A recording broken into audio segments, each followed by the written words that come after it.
Hi.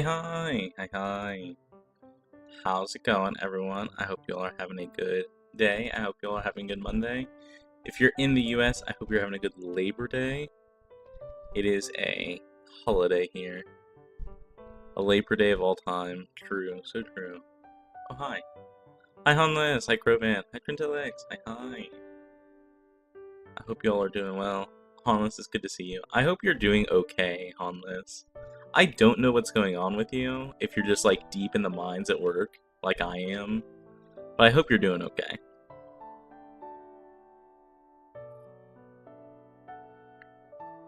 Today was a holiday. I'm alive. Well, that's good. I hope you stay that way.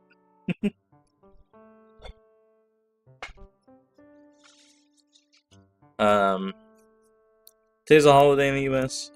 We did not work today. Um, I didn't get to do the groceries. I actually did go grocery shopping today. I went and got some groceries today. Um, and it was way too early. I was like barely a person when I went and got groceries. It was like 9:30 in the morning when I went, and I ran into a friend's wife while I was there, and it was so fucking awkward because I was like not cognizant. I had no idea what to say. I was like, oh, hi, there's someone I know here now suddenly. Grocery stores were closed for Labor Day today. Oh, in the US, it's very common for places like grocery stores or like fast food places to like pay extra to work on holidays.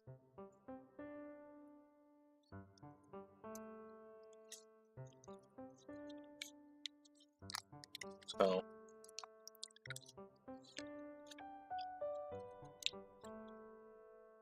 most of the big name places are like still open. Um, but I have not done a lot today. I played a lot of Blue Archive. I basically got to like the main like combat section of Volume F Chapter 3. And I've read a lot of Delicious in Dungeon Meshi today.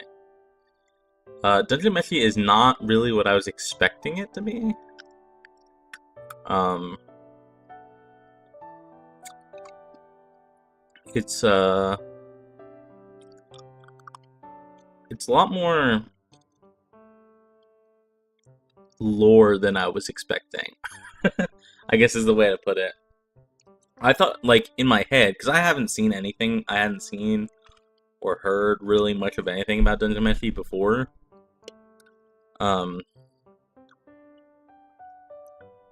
And like, I kind of was expecting it to be like comedic, and it's not really. Like, there's some funny bits, like anything, but it's not like a comedy. It's very much just like a classic adventure story, I guess. Like, I'd be even hard-pressed to call it an action, even though there's plenty of fighting. Because it's not really about the fighting. It's about the eating. It's like adventure, action, part slice of life. Not really. I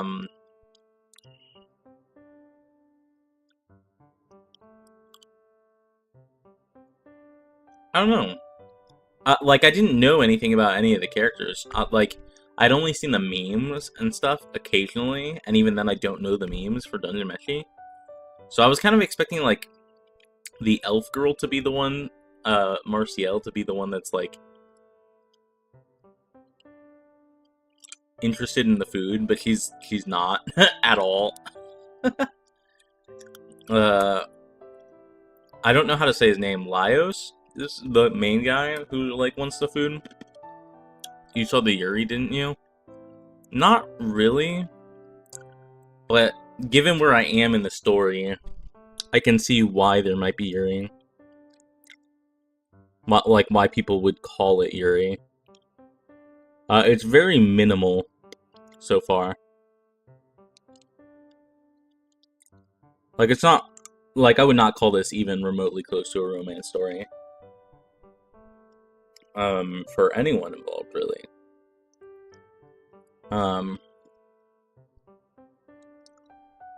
There's a lot more important things at play than any sort of romance.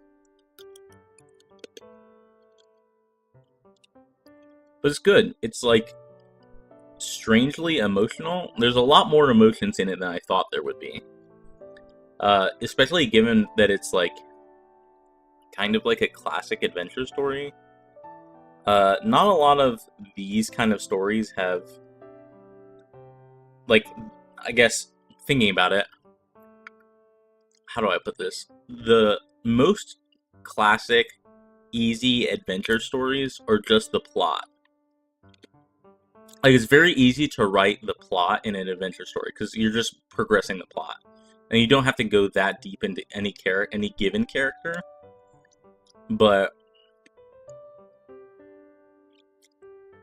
this one has a lot more connection. Maybe because it's like there's like such a small cast of main characters. Like, there's a bunch of side characters, but they only show up because I'm reading it. I'm not watching the anime. They don't show up that often, at least so far. So maybe that's why. I don't know. It's different. It's very different. The main character is very autistic, and I relate to him so much more than what passes as representation in what mainstream Western, like Big Bang Theory and Atypical. I don't know what Atypical is. I don't really remember anything about Big Bang Theory other than it was annoying. I didn't really like the show very much. But then again, I don't like any sitcoms at all. Atypical as opposed to typical? Yeah. If you want, I mean, I read, what was that?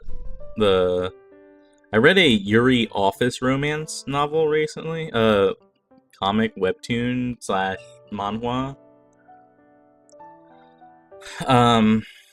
called, I think it was called My Dearest Nemesis, and the main character in that, one of the two women, is, like, very autistic coded. Hi Aki! Hi, how are you? I hope you're doing well. I hope you had a good day.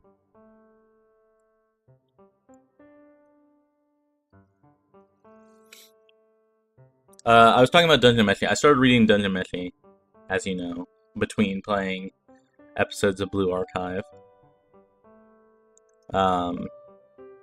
And it's good. It's quite good. It's very interesting. There's a lot of stuff going on. Dungeon Meshi, to me, reads like the author is a DM who wanted to, like, write lore to mean something. Because often in tabletop RPGs, when you, like, it's very easy to make a lot of lore to your setting that will never see the light of day. And that's okay, and that's good if you find that fun. And if you don't find that fun, you're doing yourself a disservice because it's a waste of time. Dungeon Meshi, to me, reads like someone who had a bunch of lore for their setting and was like, I want this to matter. So let me write a story where it matters. That's kind of how it reads to me. It's quite good, because it has such a solid backbone throughout all of it. Like, everything is, like, has structure and reason, and all the characters are very well developed, so they feel very real.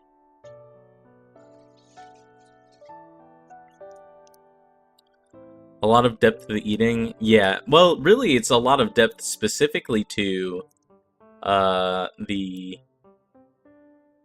like, monster environment, right? Like, each of the monsters, like, each part of the ecosystem has its own, each part of the, like, they all have their own reason for being, they all exist in their own ways. Excuse me. And that kind of thing. But they all like have their own ecosystem. Like you might have a safari or something. Dungeon Meshi made me hungry every time I watched it. So I haven't seen the anime. I've been reading the manga. But I will say, it did not make me particularly hungry. I think maybe watching the anime would make me hungry. Food that is well animated is crazy. There's some shows that like do food animations like so well compared to everything else. It's wild. It would not surprise me if Dungeon Meshi was one of those.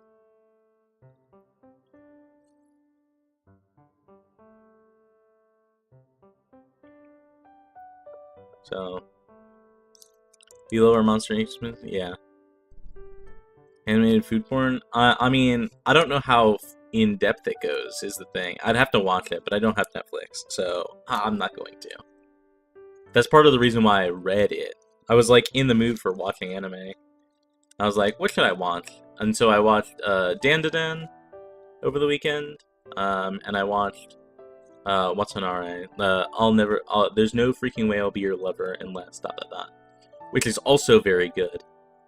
The manga is very good. The anime is very, very faithful to the manga, and it's very well animated. So if you like Yuri, and you like especially Gay Panic, There's No Freaking Way I'll Be Your Lover is very good.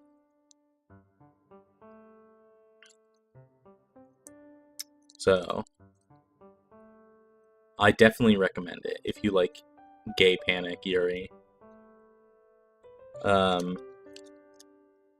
Because that show and manga has a ton of emotions, a lot more than a lot of things, I would say. And I would say the anime, it's very interesting because that's probably like the #1 show / like manga that I've read like both, and the manga feels slower to consume than the anime. Like most of the time, it's very like take One Piece for example. One Piece takes 1 billion years to watch, and it only takes 1 million years to read. Like it's very easy to consume the manga a lot faster than the anime. With There's No Freaking Way I'll Be Your Lover, it feels the opposite because there's so much. I don't know how to say it. Like each frame in the anime is like a panel in the manga. It feels like, and so it takes a lot longer to like read the manga than it is to watch the anime. Maybe it's just because I found myself just like lingering because it's beautiful, it's gorgeous, and I'm very happy that the anime captured how beautiful the manga is. So I don't know, but it's very good. I highly recommend it if you like Yuri.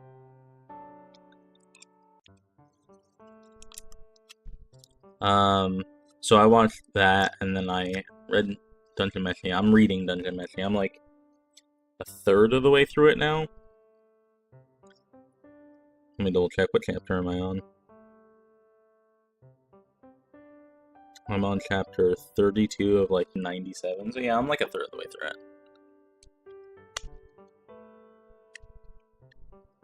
That's pretty much what I've been up to this weekend. What about you all? What did you guys do this weekend? Did you guys do anything fun? Did you guys have a good weekend?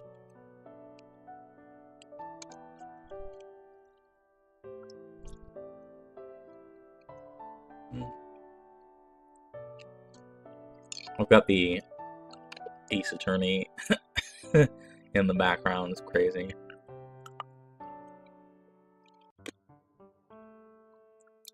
I should put up a poll for what to do next week. I'm not sure that we'll finish Ace Attorney today. I definitely expect to finish this trial, but you guys said there was one more after this, so I probably won't finish the game today.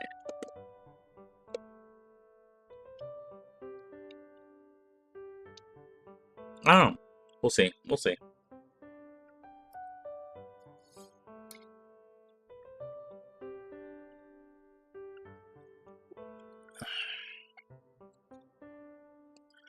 But so the plan for this week, as you can tell, we're playing Ace Attorney today.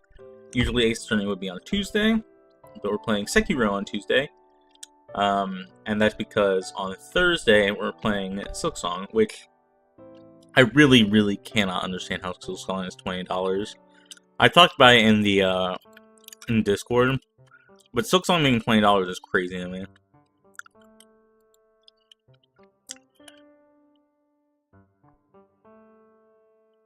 Like, people would pay more for this. They would not lose that many players because it costs $30, for example, instead of $20. But I mean, how expensive is OG Hollow Knight? How expensive was it on release? It's $15. Was it always $15? That can't be right. That's crazy.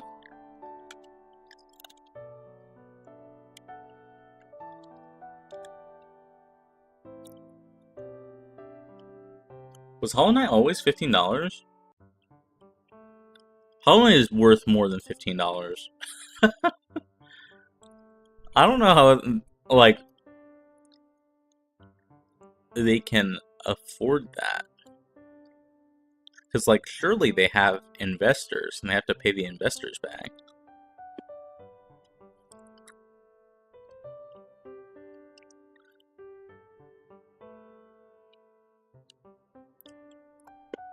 I don't know.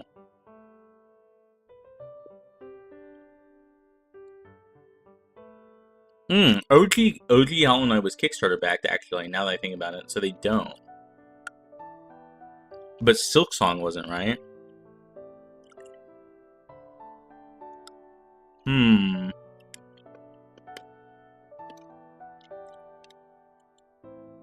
That's crazy. I don't know. I can't wrap my head around it. Hollow Knight is worth more than $15. Silksong is definitely going to be worth more than $20. So, who knows? Who knows? I mean, I'll take it. But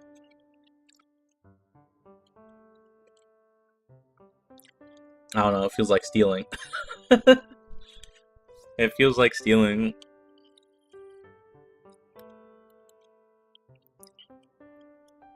But that's the plan. We're playing Silksong on Thursday, so look forward to it.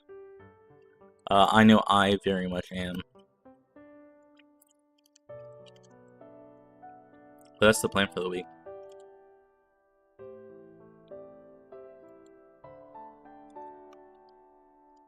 Alright, let's play some Ace Attorney. So, where we left off in Ace Attorney last week, if you don't remember, we discovered that the boathouse man is Yanni Yogi, the person who maybe murdered Edgeworth's father.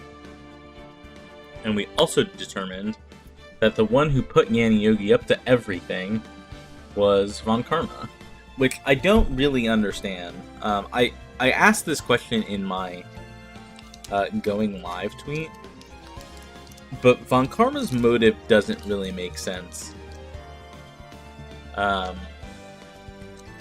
Because it's like he's like a quote-unquote perfectionist, and Edgeworth's like he's looking for revenge on Edgeworth's like the whole DL6 incident thing, because it's like the one time he got like called out for his shady practices. But like, why would he do this? Like, even if he could, like, going this far, like, it just doesn't make sense. Because, like, even if he wanted to murder Edgeworth and Robert Hammond, and even if he planned this all out so that it would be on the 15 years after, like, even if all of that makes sense, why did he take Edgeworth in? Like, that doesn't make sense. Why did he teach Edgeworth anything? He should hate Edgeworth, not want to turn him into a good prosecutor. Like, the whole scenario doesn't make any sense. Hi, Axion. Hi, I hope you're doing well. I hope you had an awesome weekend. I'm glad to hear you're doing awesome. What did you do this weekend? Did you have fun? Did you do anything cool?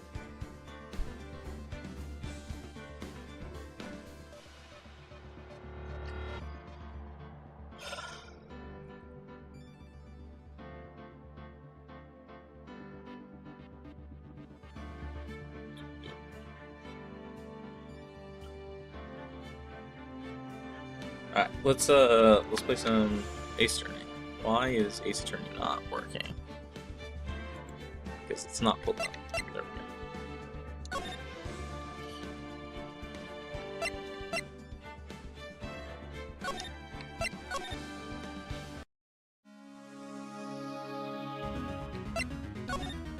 go. Okay.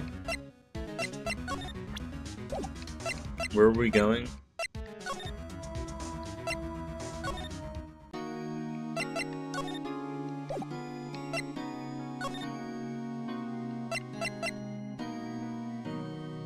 What were we doing? Oh, I guess we're just going here? One day left, Nick. Yeah, I know. No time to waste. Let's get going. What do you think we should do now? Just do what you do. That should work.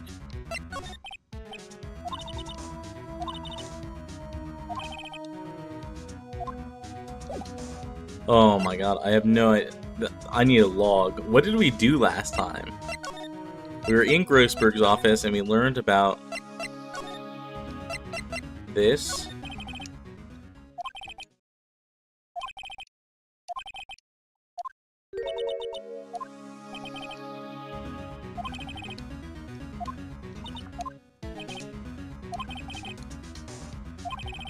A vacation.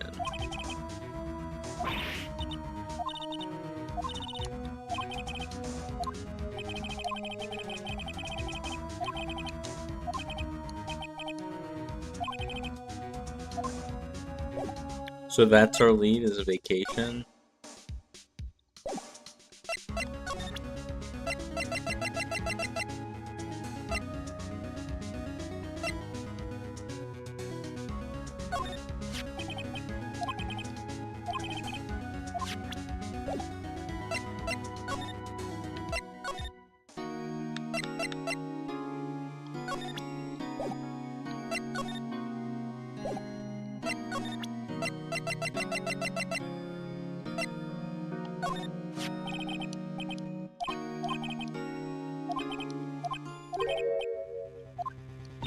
I think we already did this, right? Yeah.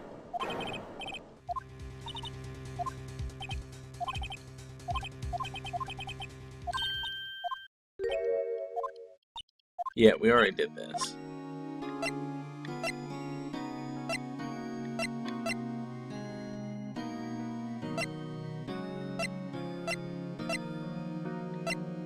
What am I missing?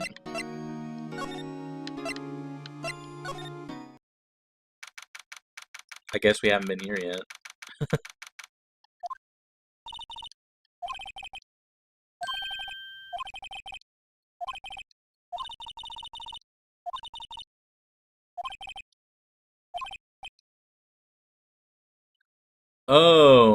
Oh, Von Karma is in the records room. Oh, I see. Okay.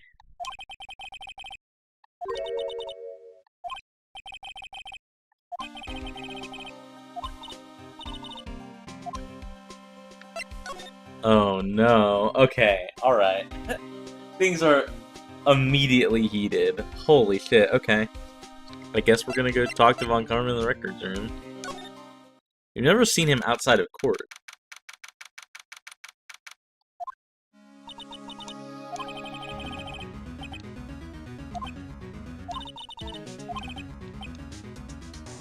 Oh, he's not here.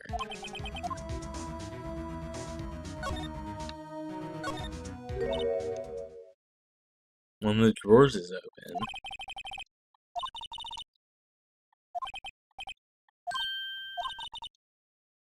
The file for DL6 is empty. What are you doing in here? It's Karma. Oh, Jesus. Oh, no. He looks haggard from the front. I was not expecting him to look so, like, stretched. They drew him, like, really skinny from the front. Which, like, I know he is, but he has, like, a much longer face from, like, the prosecutor bench. So it's, like, it doesn't look like you see more of him. Come on, Karma. You. How do you know my name? Huh? Wait, what? Does he just not recognize us? Have we met? He does not recognize us. I see. What? What are you saying? We see each other every day, don't we? We're Miles Edwards' defense team? Defense team? I beg your pardon, I rarely remember defense attorneys. Why does he look so evil? He looks so clearly evil. Self-absorbed, he doesn't recognize him as reasonable opposition, I know, right? They're like bugs to me. Needless things to be crushed. Okay, this guy is like very over the top. Holy shit. I can see how this guy was Edward's mentor.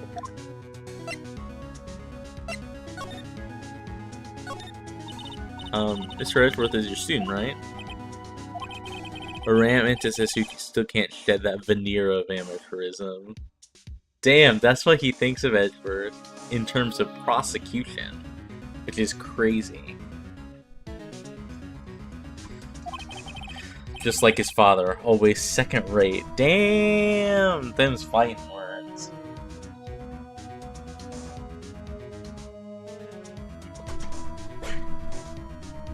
One second. There we go.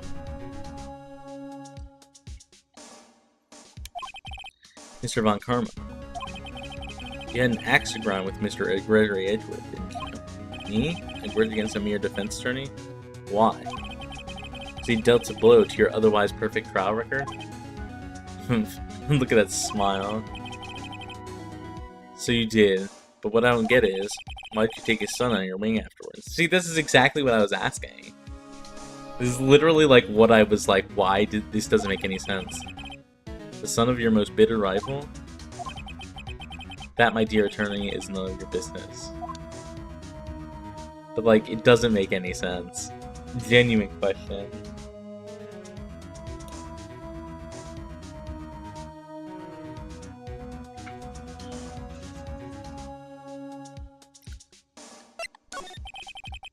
Tomorrow will be the last day of this trial. It's been a while since I've had a defense attorney last this long. Still, you will lose in the end. What a line. What, like, this is such like a Darth Vader line. Or like, fucking Bane from Batman. Still, you will lose in the end. Final boss, it is very much that kind of vibe where he's just like, I am the one to beat, and I have the utter confidence that it doesn't matter what happens, I'm still always going to win. Miles Edgeworth will admit his own guilt. Oh, so that's his line. His line is that he's trying to get Edgeworth to admit to the DL6 is really what it is. His guilt of 15 years ago, you mean? You're quite the researcher. You've done your homework so well, then certainly you must understand. You know what Miles Edgeworth will tell the court tomorrow. We were right. One Karma is going to bring up DL6 in court tomorrow.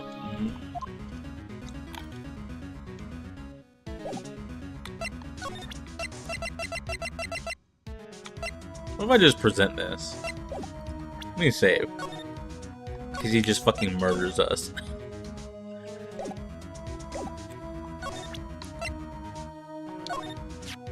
Mr. Von Karma, have a look at this.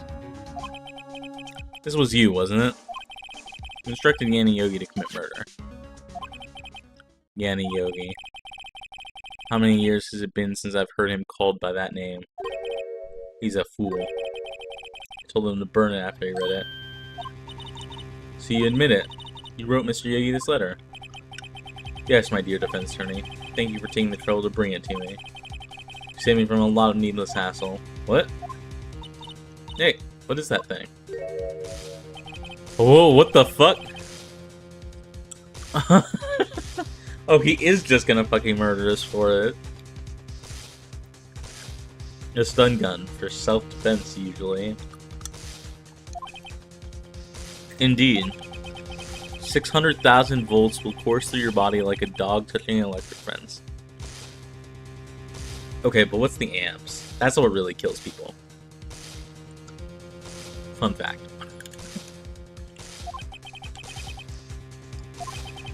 Oh, don't worry. People don't die from it, usually. Yeah, because it doesn't produce enough amperage to kill people. Now give me the letter. No. Whoa, what are you? Nick, run. Oh my god. Oh my lord, Maya? What the fuck? Did Maya just fucking jump on a stun gun for us? What the shit? Oh my lord. Maya, out of my way. Oh my god, he stunned both of us.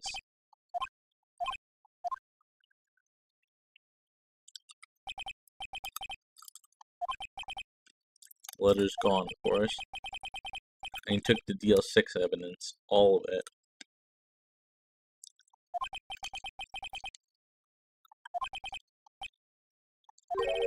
Maya, is she okay? Maya.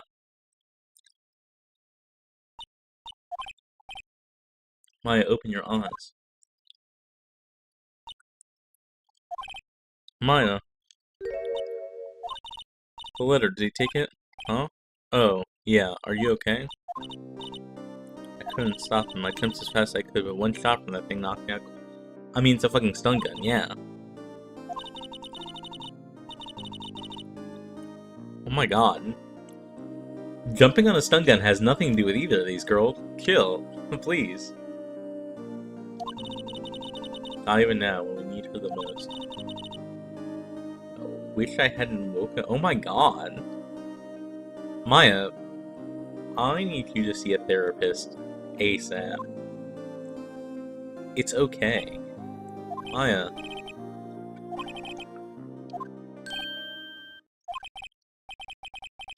She's holding something.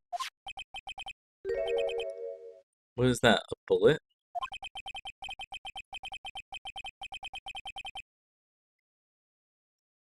DL6 incident evidence number 7, taken from the heart of Gregory Edgeworth. Karma was holding this when Maya jumped in. Still bears clear ballistic marks. You're most definitely not useless. Prove it to you in court tomorrow. Damn. That's crazy. I can't believe we just got fucking assaulted in a fucking police office and no one's gonna bat an eye. That's crazy.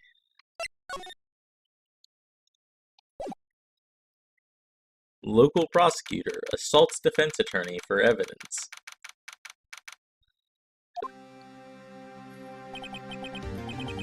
Excuse me. They things are gonna get settled last. A lot of things. The police is corrupt came too real. True. True. We literally actually know that they are corrupt, actually. What's the big idea? Sorry, Nick. I only touched your shoulder. Guess the shock hasn't worn off from my run with the stun gun yesterday. Anyhow, today's the last day of the trial. Good luck, Nick. Yeah, thanks, man. Ed was looking glum as always.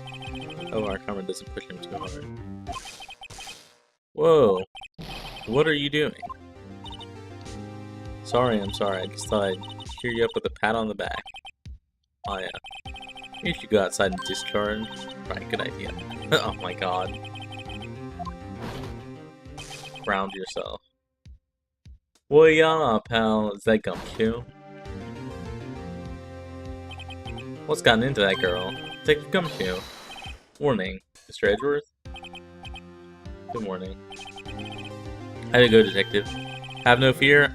As promised, I've captured our runaway caretaker. Bro just fucking caught Yanni Yogi. I brought it in. Took all night, pal. Thanks, Gumshoe. You must be tired.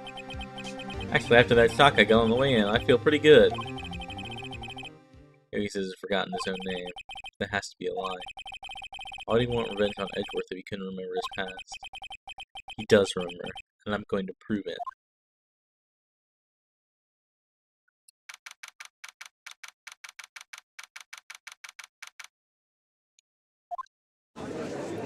I do wonder what happened. Like, can you just not progress unless you unless you present the letter to him? Like that, like they would not make that clear at all. Like that was not clear at all. I just kind of did it because I was like, I wonder what happens. But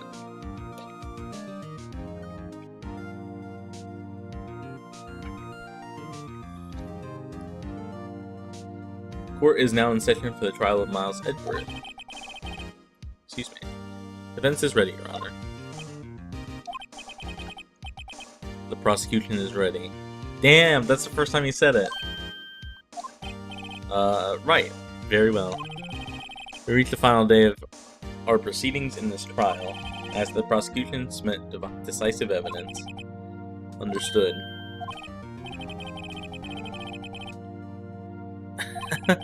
Very well, Mr. Montgomery, your opening statement. Right. Thanks to Gumshoe's efforts, the boat rental shop character has been arrested. Mr. Trial, the defense attorney has stated that the caretaker was the murderer. However, the caretaker has yet to confirm this. I'd like to ask the defense to cross-examine him as much as necessary. Very well. Please bring the witness into the courtroom. Ladies and gentlemen of the court, I believe you all remember our witness. He lives in the boat rental shop on the lake from where he witnessed the incident. Additionally, he has currently lost memory of his name and identity. Witness. Why did you run away yesterday? Witness was not running away, as he will now testify. I see. Very well, please begin your testimony.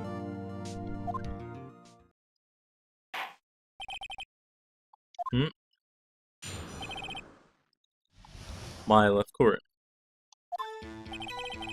I'm really sorry about just leaving yesterday like I did. I wasn't running away or nothing. I went to buy some food for Polly, see? Figured I got nothing to do with this incident anyhow. I mean, I need one of those motive things, right? I don't got one. So my testimony yesterday stands as is. Bro was just like, well, they don't need me anymore. Goodbye. Let me go buy some fucking crackers for my parrot.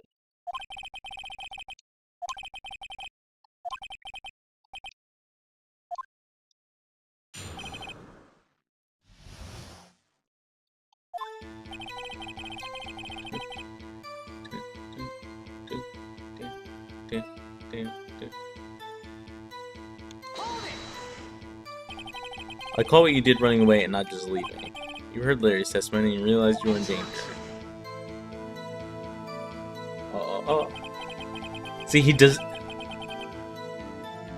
From this angle, Von Karma does not look, like, terribly skinny.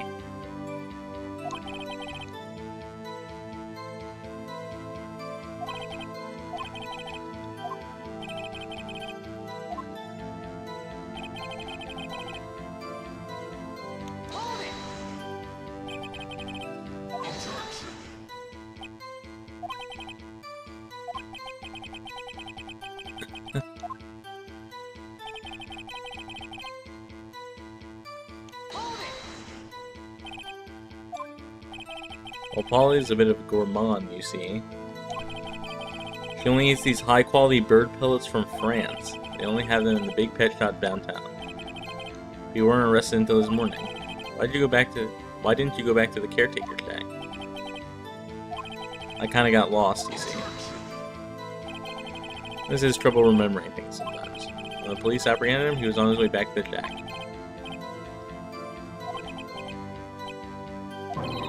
Oh my god. I forgot nothing to do with this incident. You're literally a witness. You've lost most of your memory, is that correct? Yep. Seems like it. How could you know you didn't have anything to do with this incident? Or maybe you're lying about not having your memory, You know exactly who you are. This is Strike clearly has no memory of who he is. Claim he's lying, then show the court proof.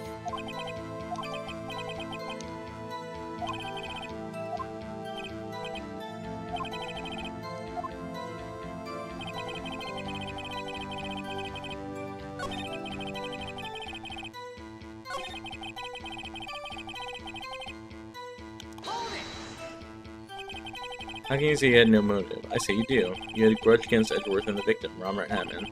That's why you took revenge on them, right? Still make me.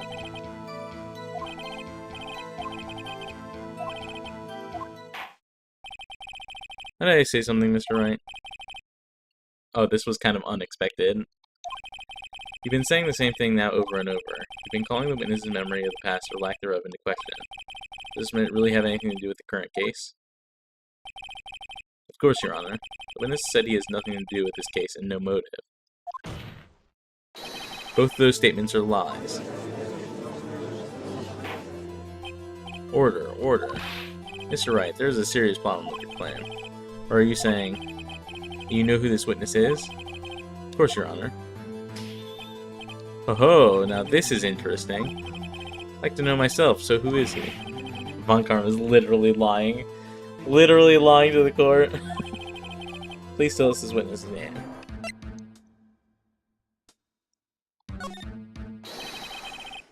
His name is Yanni Yogi, a former court bailiff. Yogi? That name sounds familiar. Oh. Yanni Yogi, from the DL6 incident. This judge just happened to be the one at the time who was judging. Figures the judge would have heard it. It was such a famous case. What does this mean? Your Honor, if this man is Mr. Yogi, then he has a clear motive. Tisk, tisk, tisk. The fucking evil look. Oh. Coming to conclusions again, Mr. Wright. This witness is Yanni Yogi? Fascinating. However, how do you propose to prove this to the court? This is a court of law, as you may recall. You need proof. Allow me to repeat once more that the witness has lost his memory. I mean, can't we just, like, if we assert that he's Yanni Yogi, can we just fucking fingerprint him? His fingerprints have to have been taken during the DL6 incident. Like, it would not be that hard to do. It's Japan, there's only one judge and he has no object permanence. That's actually true.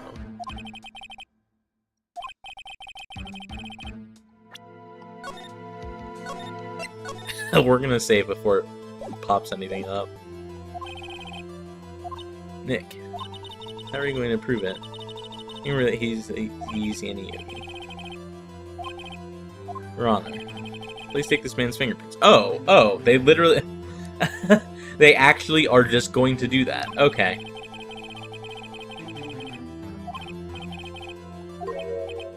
Tisk, tisk, tisk. Huh? So very, very sorry, Mr. Wright. Why? The witness has no fingerprints. What? Huh? What?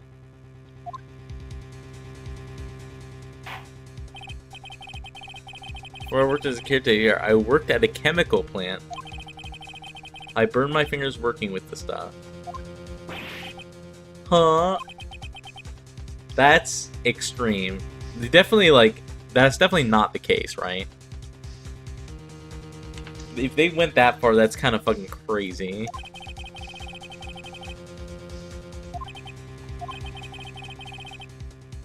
I mean, I doubt they checked to dental records back then, but in theory, you could also check dental records.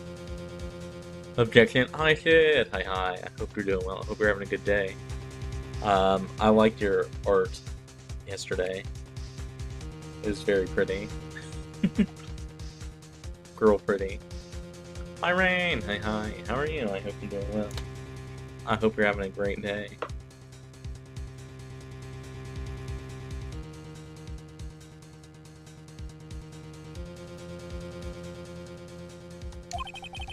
I guess we will not be able to prove his identity. This is... Well, what will you do, Mr. Wright? Your Honor, the witness has no tooth. True. I think that case has been decided, no? I can't let it end like this. I can't lose. Has to be another way.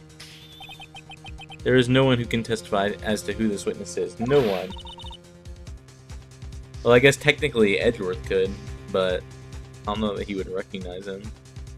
He didn't in court yesterday. I'm a little down just because of coming off a great weekend. Well, I'm glad that you had a great weekend. I'm sorry to hear that today was not as satisfactory.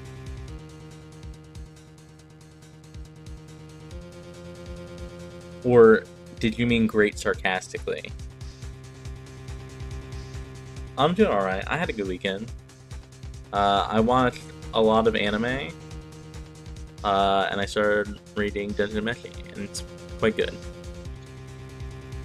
Rain, you like Yuri, right? I would highly recommend There's No Freaking Way I'll Be Your Lover if you have not read or seen it yet. Oh, great was sincere? Okay, well that's good at least. I do and excellent. Yuri best tag. There's No Freaking Way I'll Be Your Lover is so cute, and it has a ton of emotion in it. It's so good. I've been really enjoying it. Both I've read the manga and watched the anime.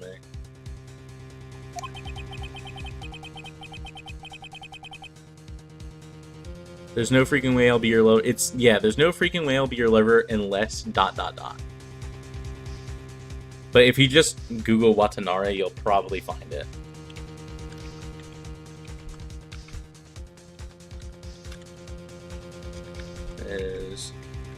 Is there an anime? There is an anime. There is an anime. And the anime is very, very faithful to the manga.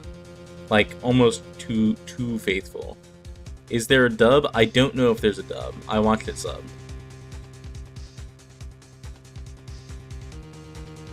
Yeah, it's about this, this girl who, like, falls in love with, or who's, like, super introverted, and in high school she, like, tries to become extroverted and falls in with, like, the super popular kids, and, like, one of the super popular kids, like, confesses to her. They, like, frame one, basically.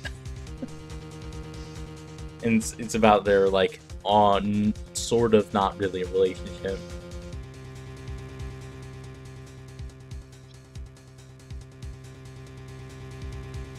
Because the introverted girl just wants to be, like, friends and not dating.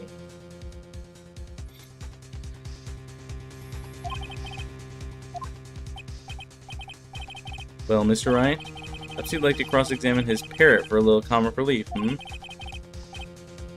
Actually, we could, couldn't we? Wait a second. Cross-examine his parrot? What is it, Nick? No, you're not going to. Your Honor. Oh, no.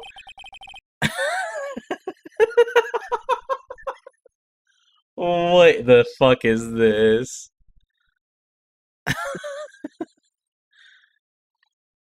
Oh my god. The defense would like to take Mr. Von Karma up on his proposal. On my proposal? Exactly, Your Honor. I would like to cross-examine the witness's pet parrot.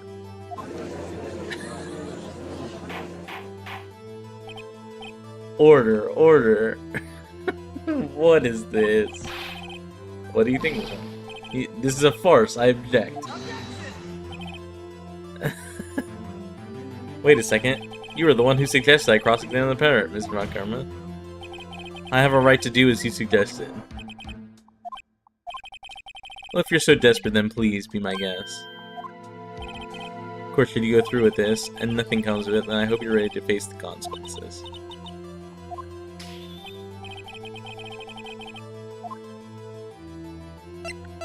I mean, yeah.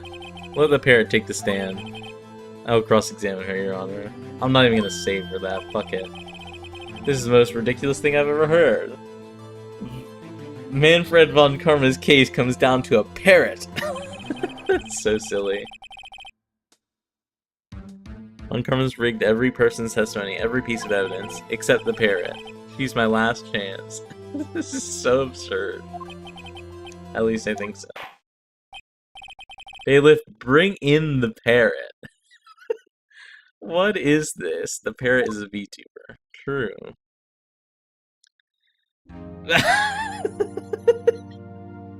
How does the parrot provide testimony?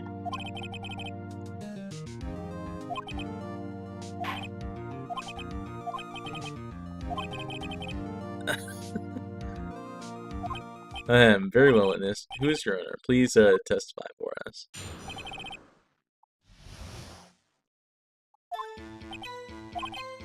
Hello, Squawk.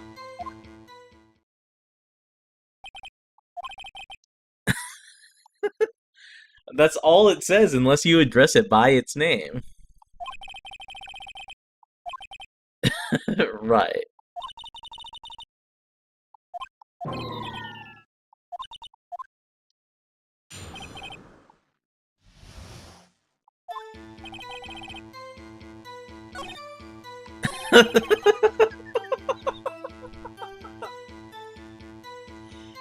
It's just hello, Squawk, and ellipsis.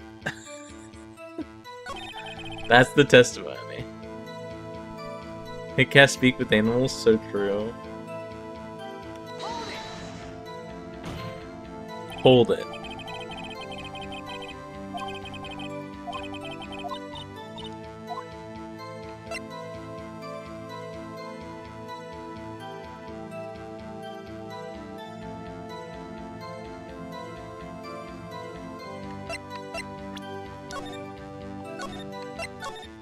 I think we'll probably be able to do multiple of these, but iconic nonsense. It's really nonsense. It's really nonsense.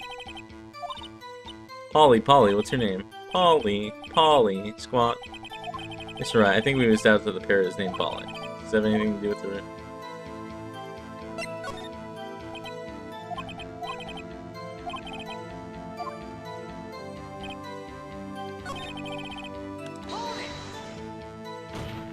Pet parrot?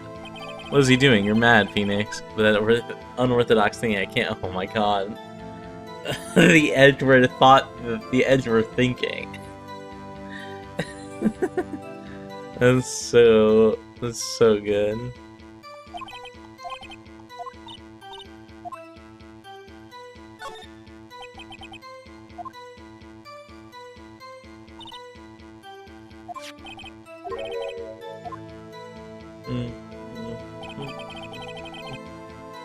It's a phoenix talking to a parrot. That's actually true.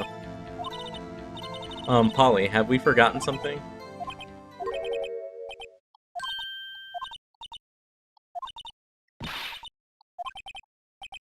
Oh no, they've erased the bird command.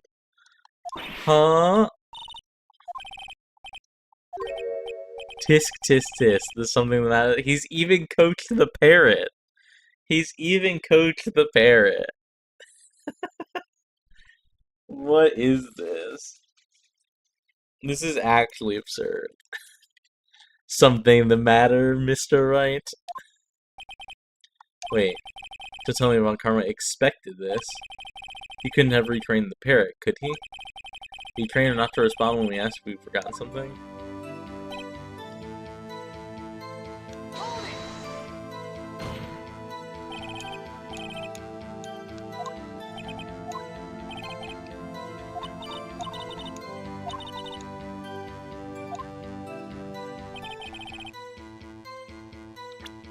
I have no idea.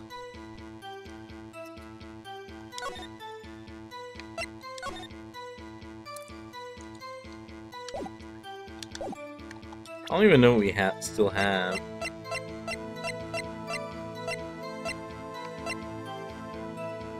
Wait, why do we have this? I thought the text said that Von Karma stole all the evidence.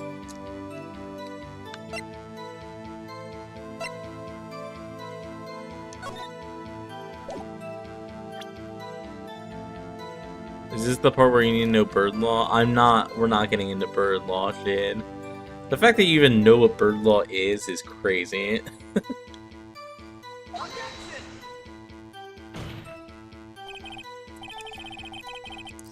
Okay. Feel it.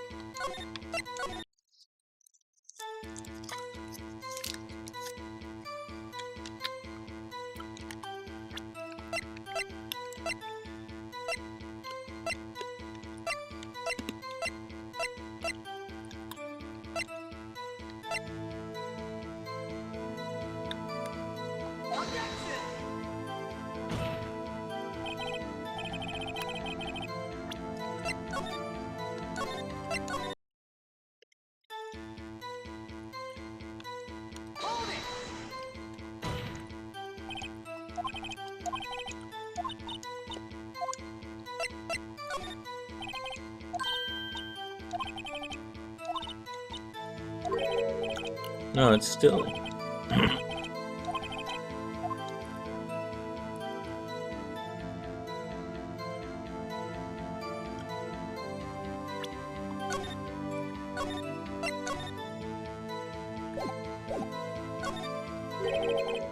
Actually, it does. That's why I had her say it. Ha, ridiculous. How can the number 2 is safe till who the caretaker is?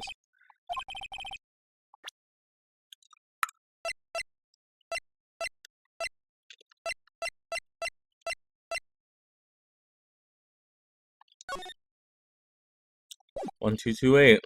I mean, I guess? Question mark? The DL6 case file? This is the situation you have with that case. Mr. Wright, where in this file is something related to the number? Case summary? It's on the case summary page.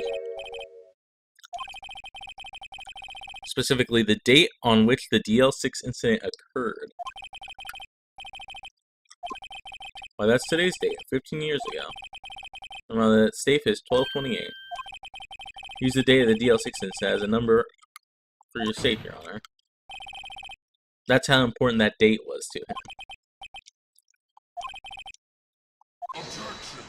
Objection.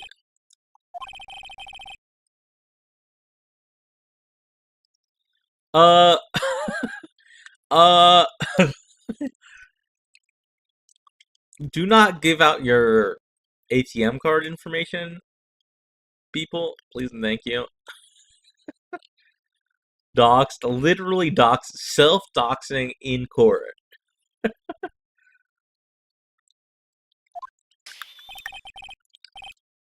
This has nothing to do with the date, nothing.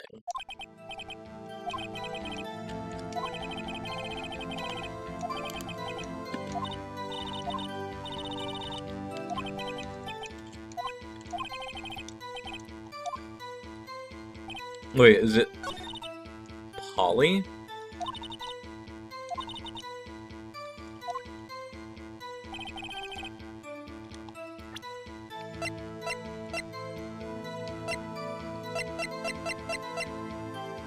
Interested in Polly.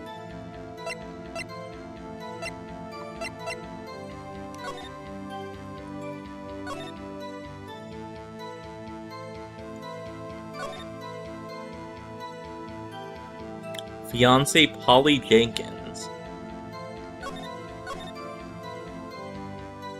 Suspect data.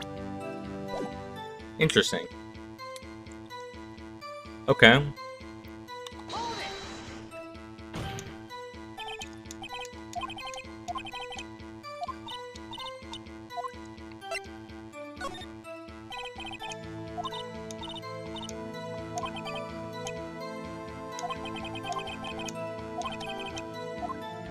It does.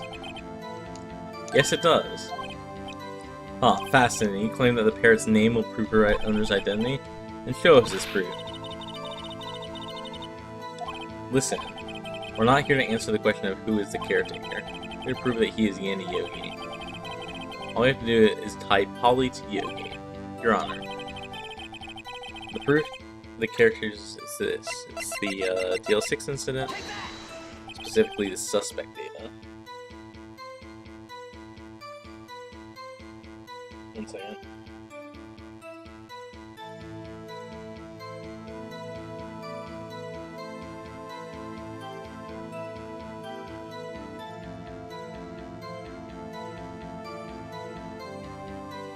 Okay. Which page is this proof on, then? Show us or stop wasting our time. Polly is best proof. True.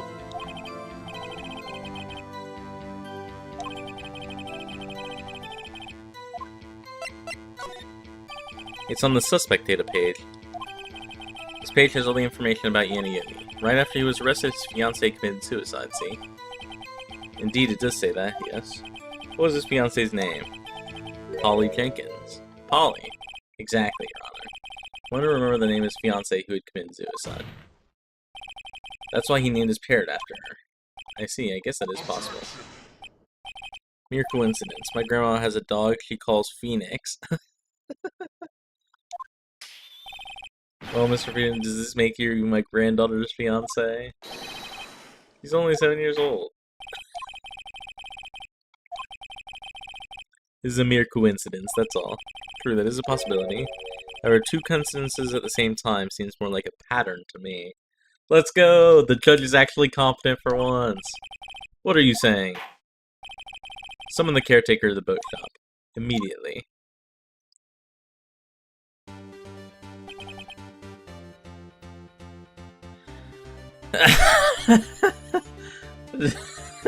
Trintelix, please.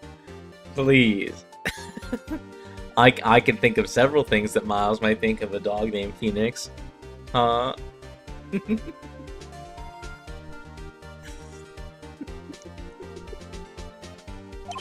Witness, tell us your name.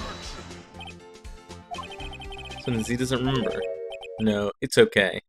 Let's go! He finally comes clean. Oh, wow. Bro stood up. Bro stood up. He is no longer a slouch. I've accomplished what I wanted to do. I'm done. He looks totally different. This is the real Yogi, I think. Finally. He's been acting feeble to hide his true identity. Acting for 15 years. Well, let me ask you again. Please state your name for the court. My name is Yanni Yogi. Let's go! 15 years ago, I served as a bailiff in this very court.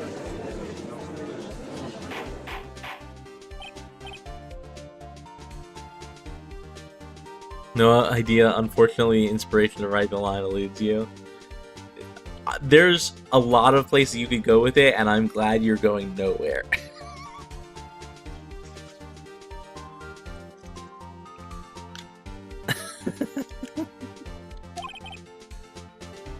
Is it a play on Yami Yugi? No, we're talking about...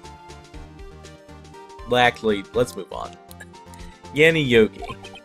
So was it you who killed Robert Hammond? And tried to frame Miles Edgeworth for his death? Yes, it was me. I did it. Damn, bro admits to it. Let's go. They put me on the witness stand 15 years ago. Robert Hammond. He said I was mentally unsound. He told me it would make me innocent. Get me off the hook. So I pretended to have brain damage. Damn, he looks old here.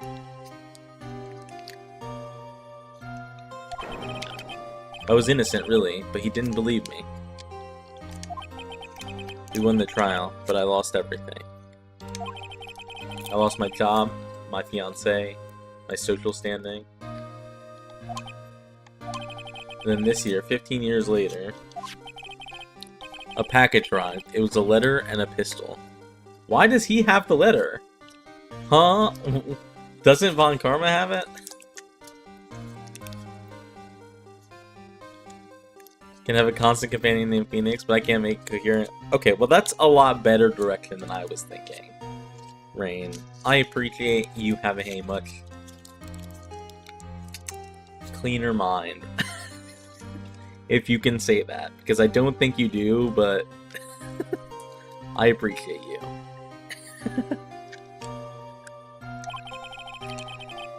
The plan was written out in careful detail. It was a plan for me to take my revenge on the people who ruined my life. I didn't care who had sent it. I thought this was my chance. After 15 years, this was it. Finally, a chance to have my revenge on Robert Hammond and Miles Edgeworth. I have no regrets. Wait a minute. Revenge against Miles Edgeworth? What do you mean? I'm not at liberty to speak on that matter. Why don't you ask Mr. Edgeworth yourself? Anyway, I admit it, I was the one who killed Robert Hammond. Damn.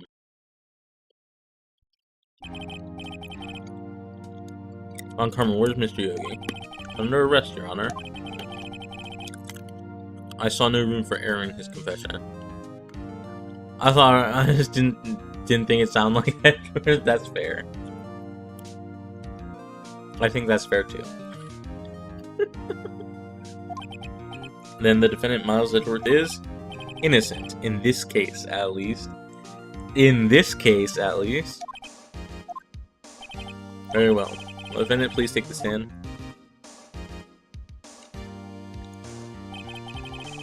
There are a few mysteries left unsolved. Still, you are clear of suspicion for this particular case. I'd like to pass judgment on the murder of Hammond, Mr. Robert Hammond. Any objections?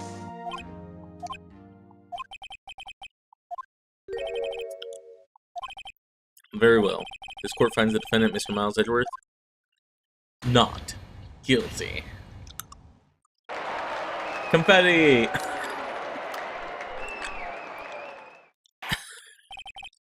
That is all. This court is adjourned.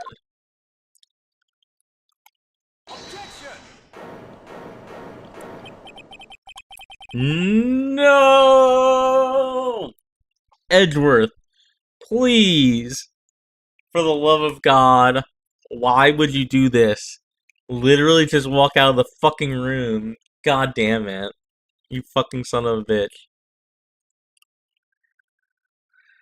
Did someone just say objection? Miles Edgeworth did.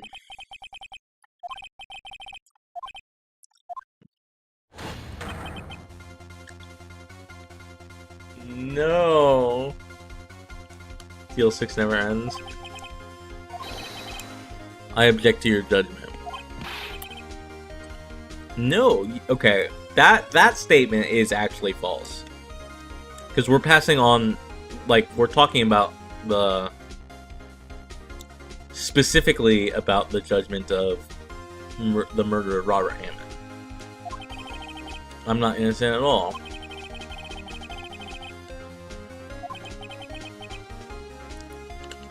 This is just a pushover. True. That much is very true.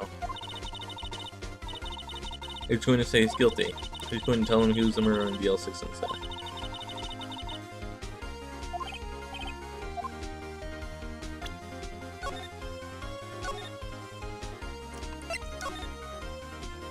We are objecting to this.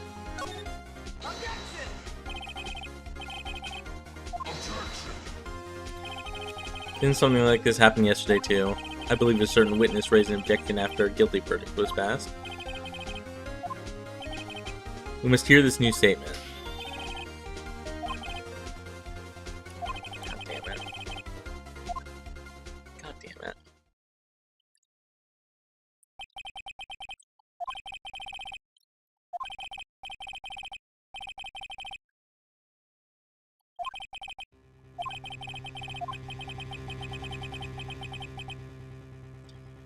No! Oh my god. You mean in the instant where your father died? The distance of the shot, it wasn't suicide either. Everything was clear as day. The murderer, the criminal in the DL6 incident, it was me. Your Honor, I confess my guilt. Guilty for DL6, the statute of limitations of which ends today. Bro, all you had to do was step out of the fucking courtroom. Oh my god. Edward's variety of Colonel Mustang? Why? In what way? Von Karma's the one that snaps all the time.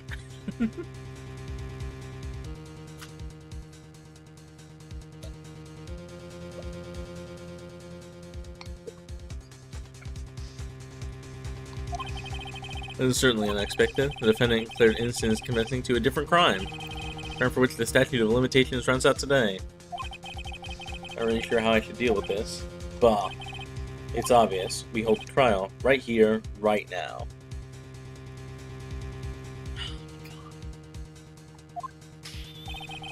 We try this man for his crime of 15 years ago.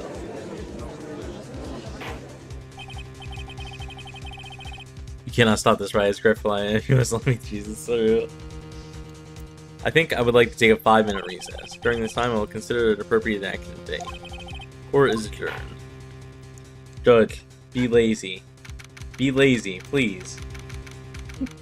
If the judge was feeling lazy, he could just be like, you know, I don't feel like it. Let's postpone this till tomorrow. Oh wait, statute of limitations runs out.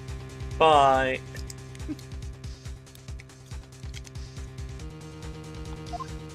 It's 2:24. He only has to wait like 3 more hours before the working day is over. I'm sorry, right? I just wasted all your effort. The thing is, where's the proof for this? There's no proof that he's guilty. Right? I mean, you kill your dad? I didn't want to believe it myself, detective. That's the truth. I deserve to be punished. Shoots his own foot, then apologizes. I mean, it's just... You can't be doing this. You cannot be doing this. Murder is murder no matter the same. Literally not true. Killing someone in self-defense, that's not murder. Like, that's... He wants to be punished, he says. That's true. Phoenix, you're up. I don't know.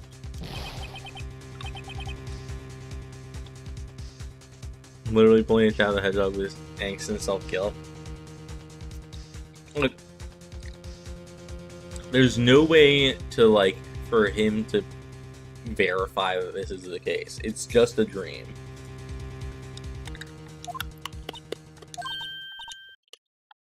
What are you doing, huh? Oh, I was reading through the court record once more. I'm getting my case ready. Your case for what, huh? Isn't it obvious? I'm gonna prove that Miles Edgeworth is innocent. Hell yeah. What are you talking about, pal? He just admitted to it. He confessed they did it, in court. I'm sorry, Edgeworth, but I don't believe your nightmare. In this case, it would be involuntary homicide as Miles threw a gun. I haven't seemingly shot. Yeah, but he would also have to be tried as a minor. Which he can't be. Because he committed the crime when he was, what, 9? Like, imagine this is real life, right? A 9-year-old throws a gun and it accidentally goes off. That kid is not being charged. What? It's just a dream. It's not real. The truth is right here in this court record. In any case, tighten your belts. The real fight is just beginning. I'll prove you're innocent. Trust me. Right. Right.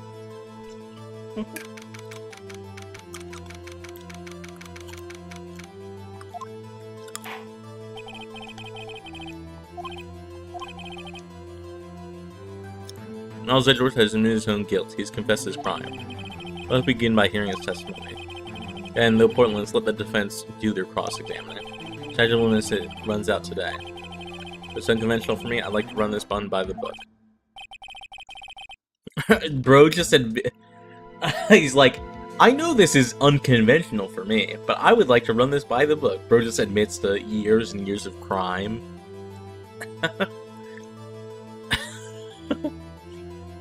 in one sentence in court.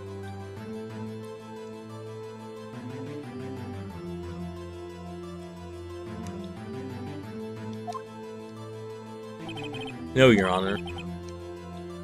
You knew this was gonna happen from the very beginning, didn't you? There you go. So Miles Edgeworth take the stand. Okay, so let it be clear. Von Karma is incorrect, right? Von Karma's perfect stain has now been undone by us in this today, because he is not guilty for the Robert Hammond thing. So there's already another stain on his court record. So Von Karma can go fuck himself, right? Will the witness state his name and profession? Miles Edgeworth. I'm a prosecuting attorney. Mr. Edgeworth, 15 years ago you mistakenly killed your father, Brett Short. Is this correct? It is correct. And testify about this matter to the court. When Edgeworth was telling me about his dream yesterday, I noticed something. One detail didn't quite fit. That will be the key, but only if I can get it to work. Please, please.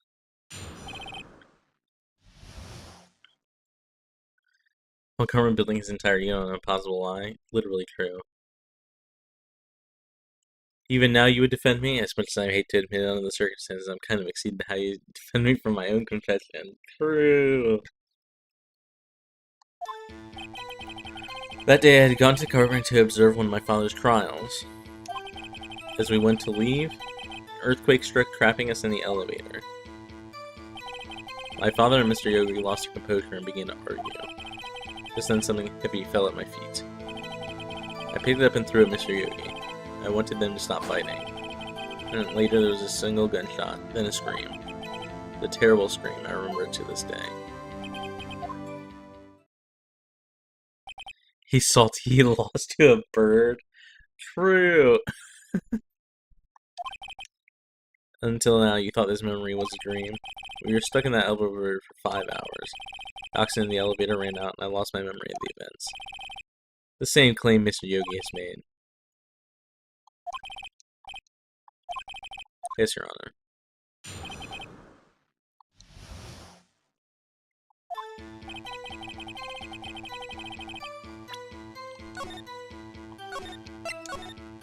Okay, we're gonna save.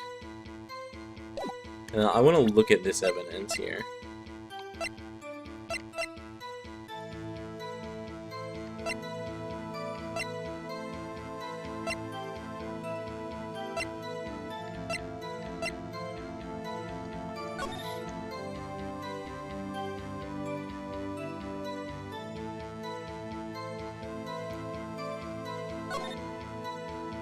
Trapped in the elevator, returning with this one bullet found in the heart.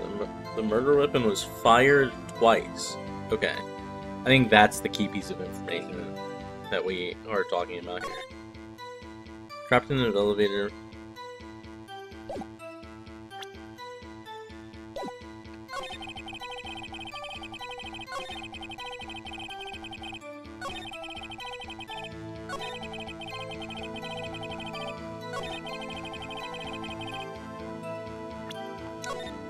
I'm just gonna go ahead and fucking object to this.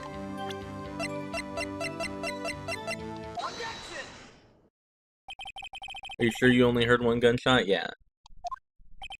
Yes, I'm sure of that. I heard the shot and the scream. Everything faded. I was unconscious until the rescuers came. I see. No, Your Honor, unfortunately, you don't. Look at this file one more time. This plainly contradicts the witness statement.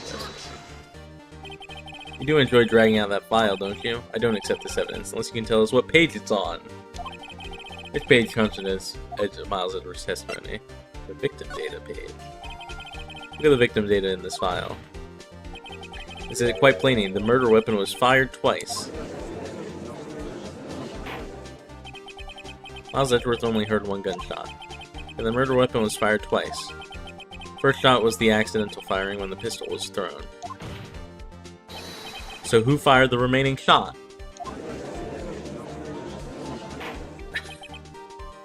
So true. Was there perhaps another shooter who fired that second shot? Your Honor, as I'm sure you're aware, since it occurred 15 years ago, the evidence is dated. The pistol did fire twice, however we do not know when that second shot was fired. It might have been fired the day before the incident. There's no proof that the second shot had anything to do with this incident. You have a point, Mr. Wright. It was fired twice, so we have heard. One of those shots was fired by the defendant, a boy at the time. The other shot had fired something to do with the case. I mean, do we?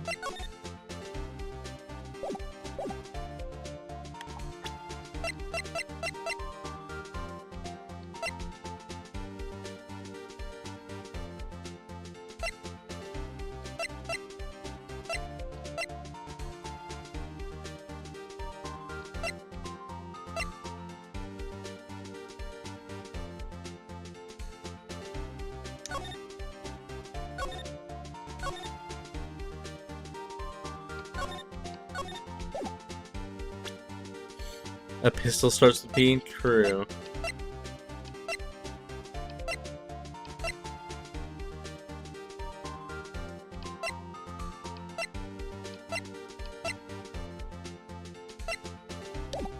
I mean, I don't know. I'm gonna say no, but I don't know that that's a good thing.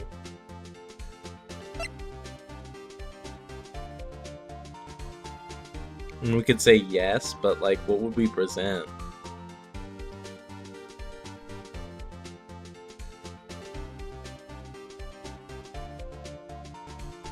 Sorry, I'm leaning back and thinking, what could we present here, though?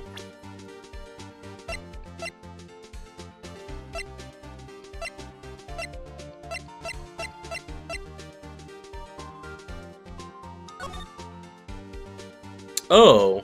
There's a fucking bullet in the window. Yes, okay. Alright. I mean, I guess that fucking covers it, doesn't it?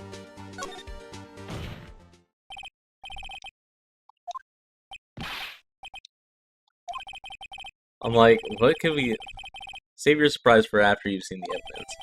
Very well, Mr. Wright, show us your proof.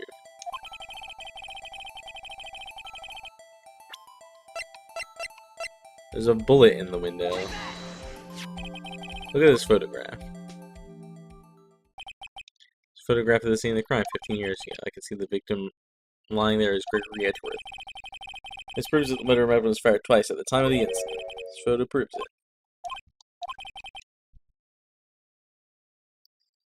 Your Honor, look at this photograph. No! Not... We're still bringing up Nickelback. Holy shit. Where's Aki?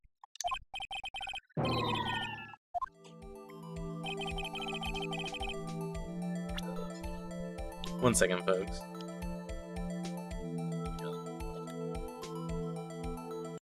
Oh, that's...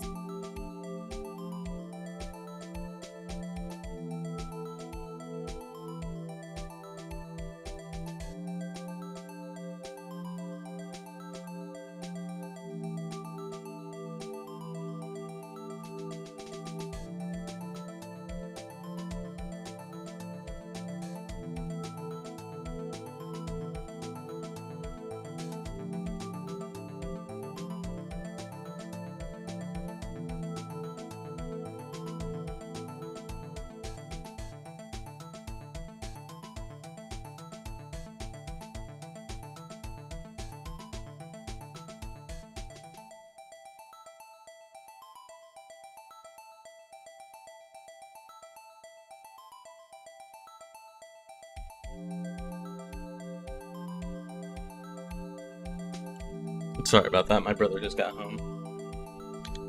Someone remind me to featuring Goku in half an hour.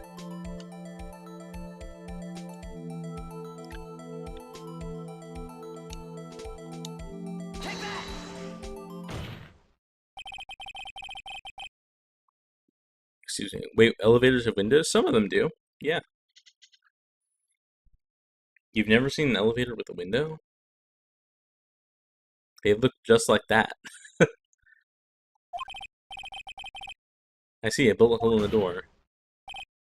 Your Honor, Gregory Edwards was killed by a shot from a pistol. There's also a bullet hole in the elevator door. You also know that the murder weapon was fired twice. Thus, someone other than Edgeworth fired that second shot.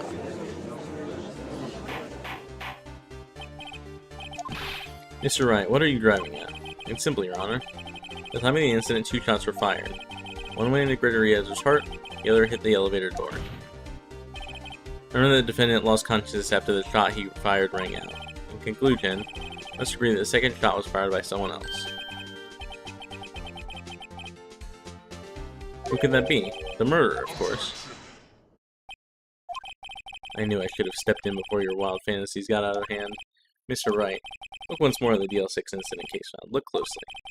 Try the case summary page. Not a single clue was found on the scene.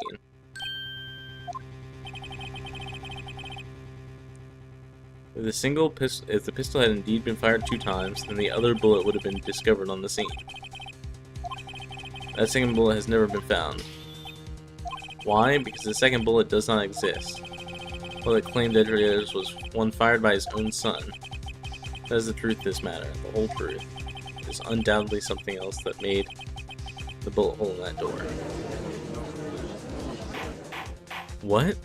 Is bro claiming that some random motherfucker just kinda shot at a door randomly? The murder weapon was fired twice at the incident time. However, as the second bullet fired was not found.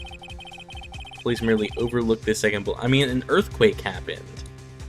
Well, yeah, the fucking building could have come down for all we know.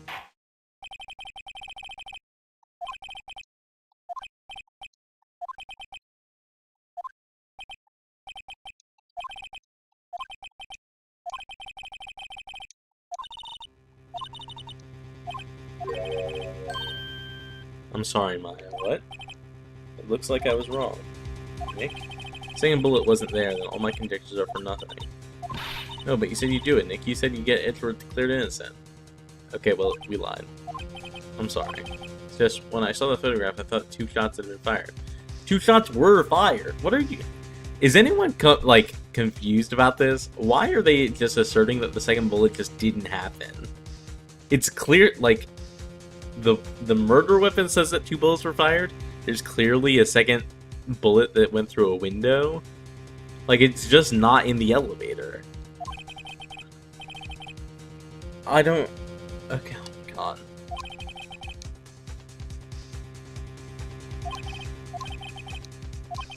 This case has stood unsolved for 15 years. Nick. They have finally cleared up this incident. Only 1 bullet was found at the scene of the crime. That shot was fired by Miles Edgeworth. Precisely. I would like to ask one thing of Miles Edgeworth before passing my verdict. Been paying attention to the trial so far? Yes, Your Honor. You have any objections? No. No, I do not. PL6 was totally investigated by Gumshoe's dad, I guess. But that was not your intention? Yes, I did. He's accepted the guilt. Very well. Statute of limitations on the murder of Gregory Edgeworth runs out today. Therefore, I must pronounce the verdict on the defendant today, right here, right now. Indeed. Does anyone have any objections? There are so many things I know I should be saying, but my mind's gone blank. I can't find the words. That's right.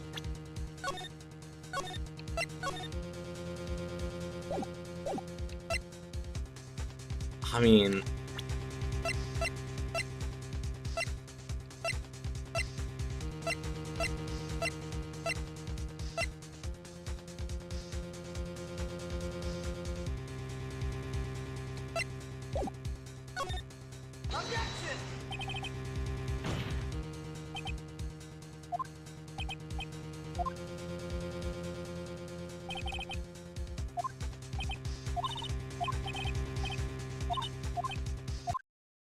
It must exist. The second bullet.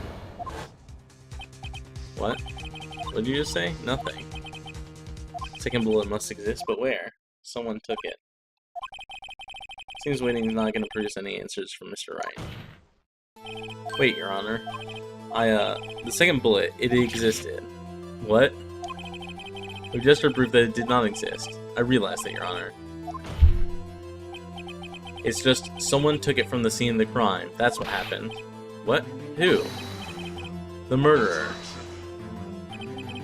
The murderer? Then tell us, just who is this murderer? I'm still thinking about that one. Best girl means to the rescue. So the criminal took the second bullet, but why? First of all, how would they have found it? Not easy to find a stray bullet, Mr. Wright. Is there some pressing need for the murderer to search for the bullet?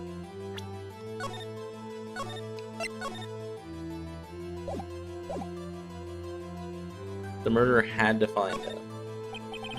Of course there was a need, that's why they took it. What possible reason could they have had?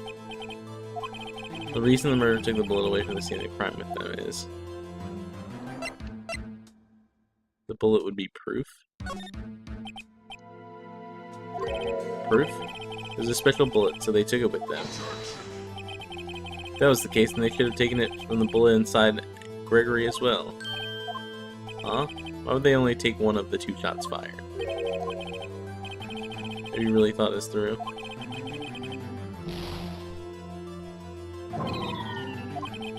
Is there some pressing need for the murderer to search for that bullet? Wait, what?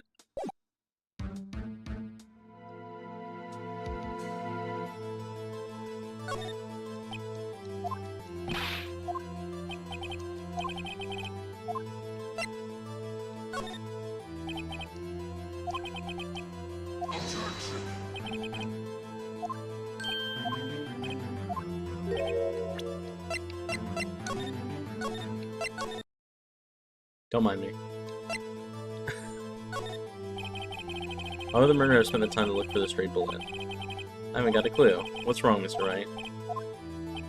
The murderer had no reason to take that bullet. Don't want to admit it, but it's true. Had to take it? The murderer?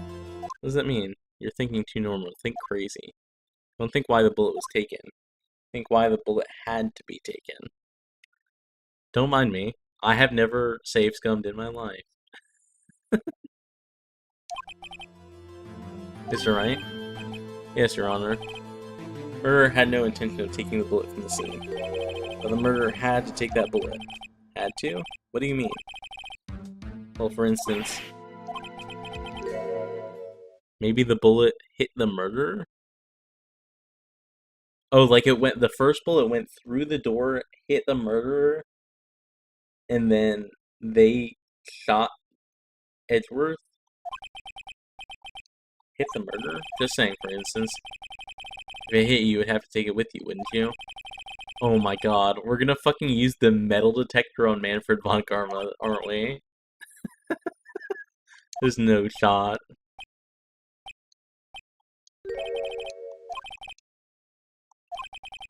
Let me get this straight. So at the time of the murderer himself was shot, and he left with the second bullet still inside of them, thus leaving only one bullet at the scene of the crime? Yes, I guess that's how it would work, yes. There's a problem with that. The other 2 people rescued from that elevator, Miles Edgeworth and Yanni Ogre, were both unharmed. There was a literal shot? What do you mean? So that would mean the murderer came from outside, yes.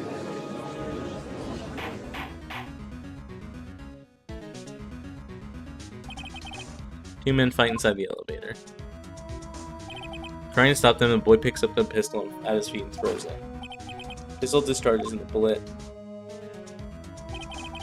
goes through the elevator door and hits the murderer outside. Boy loses consciousness,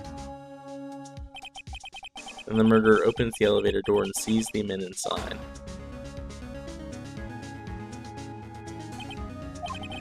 Mr. Wright, you are truly the most unpredictable defense attorney I've ever known. I tell you you're grasping, yet I cannot deny the possibility of what you say.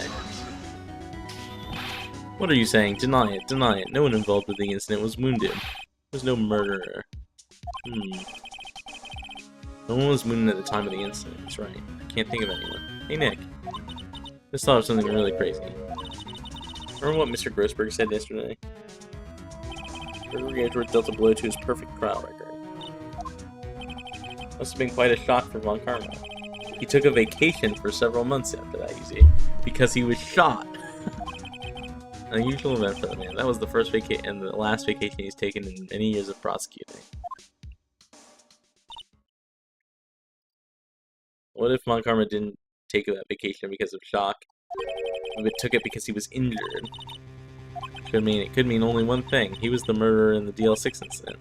He was the man who shot Gregory Edward. Something wrong, Miss Wright? You look dazed. Well, you have indicated the possibility that the murderer came from the outside. Can you give us the name of your suspect?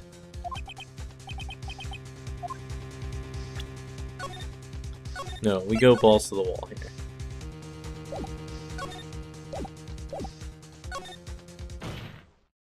Your Honor, there is a suspect. One lone suspect. This is certainly interesting news. Very well, Miss Wright. Who is your suspect? Von Karma. Von Karma? Rose smiling. You mean the Von Karma, the prosecutor, the one that's standing right over there? Bah. You don't object? I see no need. Why honor this ridiculous outburst with my objection? Because you took a vacation several months starting the day after the incident. You pride yourself on a perfect record. Why would you take a social long vacation without any reason? I took a vacation to heal my injury from the incident? Fascinating. Prove it. I haven't needed surgery, no? Where did I go under the knife at? Bring the doctor to the opera on me. Have him testify. It's no use. Edgeworth? I know Von Karma perhaps too well. He's perfect. He wouldn't leave clues. Probably didn't undergo surgery. That would leave a doctor as a witness. So what, Nick? Von Karma pulled a bullet out by himself? That's insane. No, he couldn't have. You can't just pull out bullets out of yourself. Oh, you can. Someone did that, right? If I remember right? In some case in, like, fucking Antarctica or some shit like that. Wait, what does that mean? Bullet has to be somewhere, but where?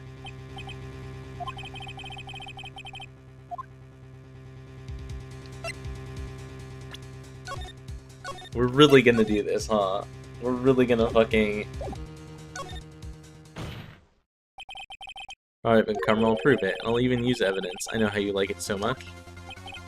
What? Evidence that proves Von Karma was shot was... This is why we kept the fucking metal detector and didn't give it back to the police. Von Karma is perfect. He wouldn't risk surgery leaving an evidence trail. So then I ask, where's that bullet now? I think it's unlikely that Von Karma performed surgery on himself. You don't mean. I do. There's a possibility the bullet is still inside Von Karma. Is that even possible for all these years? Well, there's one way to find out. We could use this metal detector that I still have on me from the police force from like 3 days ago. Well, Von Karma, I'm gonna run this over you and see what we find. Oh, he's sweating. He's sweating, look at that. That's crazy. I refuse. You refuse? By refusing, this means... Acknowledge that the bullet is still inside you?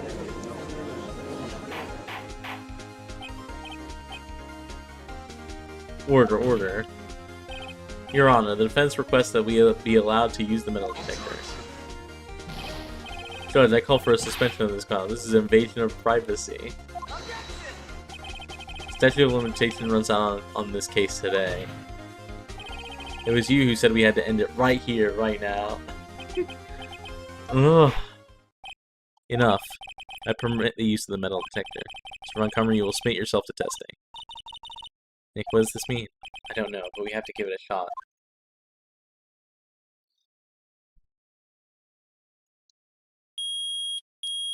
Damn.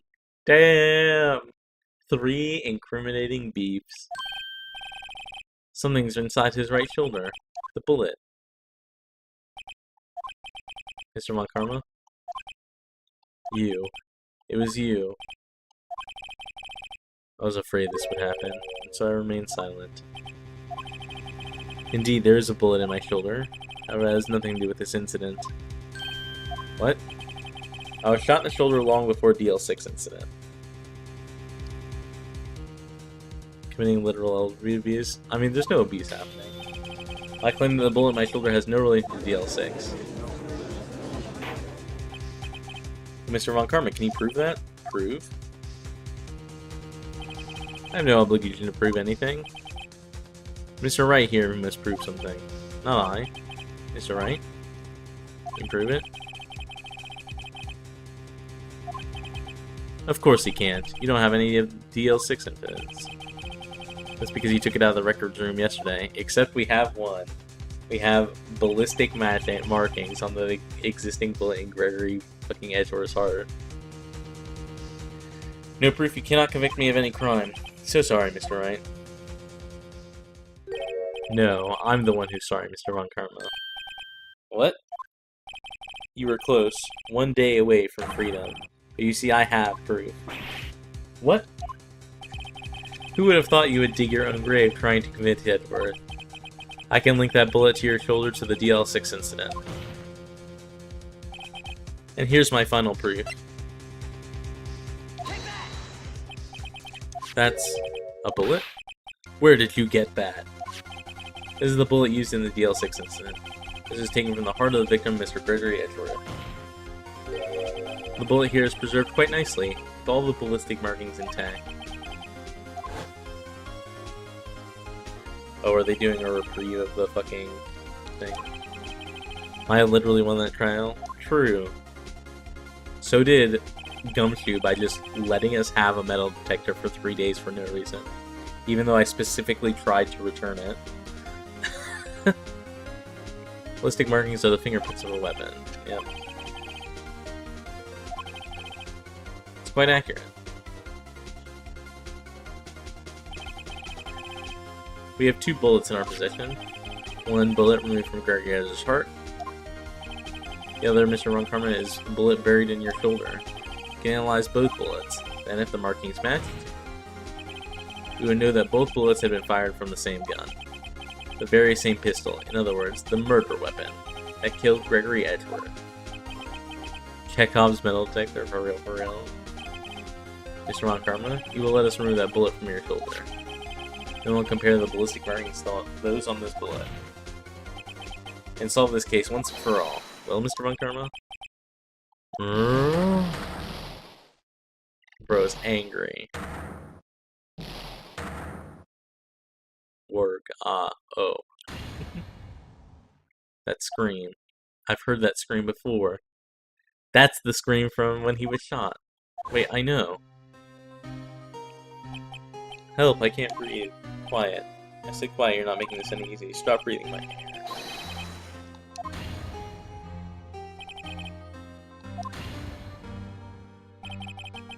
Get away from my father.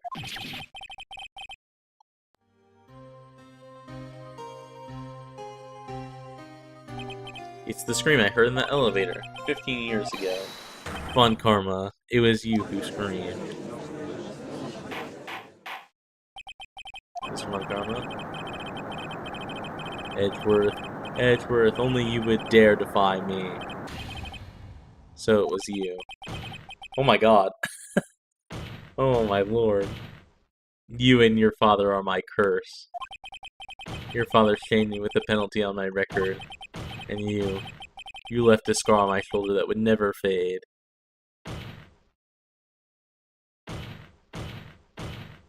Bro. I'll bury you with my bare hands. Death. Death! Oh my god. Disney villain meltdown, literally true. 15 years old. Keep prosecutor. I'm sorry. Von Karma. It's not like you to make this kind of error. I never would have thought that Edgeworth would be the one to catch you. I was careless. I'm sorry, but you will have to be penalized. I've come for you in the past, but not this time. Edgeworth is angry. It was a shock like none I had ever known. Me? Penalized? It took hours for me to regain my composure. Suddenly I found myself in darkness. I was in the court records room. I must have wandered within there without thinking where I was going. The room was pitch black. The lights must have gone out. I went out into the hall and felt my way to the elevator. Pressed the button, but nothing happened. Then, there was a noise. I was in pain. A horrible burning pain in my shoulder. Just then, the lights came back on. The elevator door opened before my eyes. I saw 3 people inside, all laying unconscious from oxygen deprivation. Much to my surprise, a pistol lay at my feet. I knew then, it was destiny. Is Von Karma left-handed? I guess he must be. He snaps with his left hand, too. In his last moments, Gregory Edgeworth was still unconscious. He died, never knowing who had shot him. Later, he spoke through a medium, blaming Mr. Yogi. He was fooled. It was the perfect crime. Yeah, he didn't know it was not Yanni Yogi because he didn't know that Von Karma was there because he was unconscious the whole time. Who would have thought another man would have come out to open that elevator door? See, he snaps with his left hand. Judge, what? What are you doing? Do your job. Bring an end to this miserable charade. Now, end it. Old Man's Manners was literally akin to the sun was too bright. Like in this, I don't know what that book is. I've not read any Camus. Camus? Camus? Camus? Very well.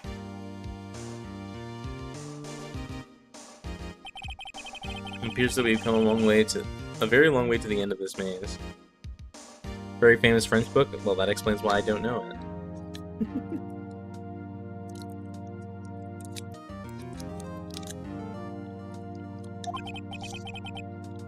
15 years later, Mr. Miles Edgeworth? Yes, Your Honor. You were innocent. You are innocent. As you said, it was all a nightmare. Yes, Your Honor. The court finds the defendant, Mr. Miles Edgeworth, not guilty. More confetti.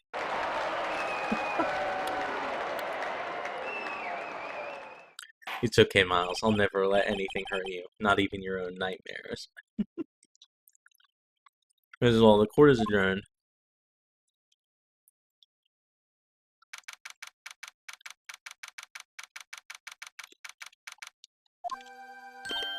Nick, we did it. Did you see his face? Von Karma looked even paler than usual. He's pretending to be all cool. But instead, he crushed him, Nick. Crushed. I gotta say, I'm impressed. It was pretty close, though. I was sure we'd had it. I know, I was on the verge of tears the whole time myself. Now it's all just a good memory. So it's finally over, Edgeworth. Right.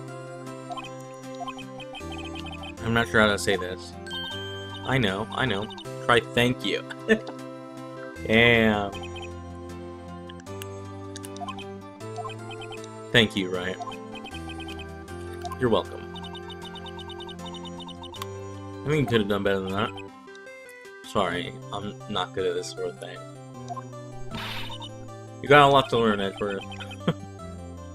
Thank you, Nick. I love you. True. So true. Ooh. Fucking gumshoes. Psyched AF. Amazing, pal. You pulled through just like I thought you would. I'll never forget this. I owe you one, pal. And tonight, let's party. Dinner's on me. Yeah, my salary went down a bit this month. But who cares? See, Edgeworth, you should take a lesson from Detective Gumshoe. That's how you say thank you. I see. Whoop.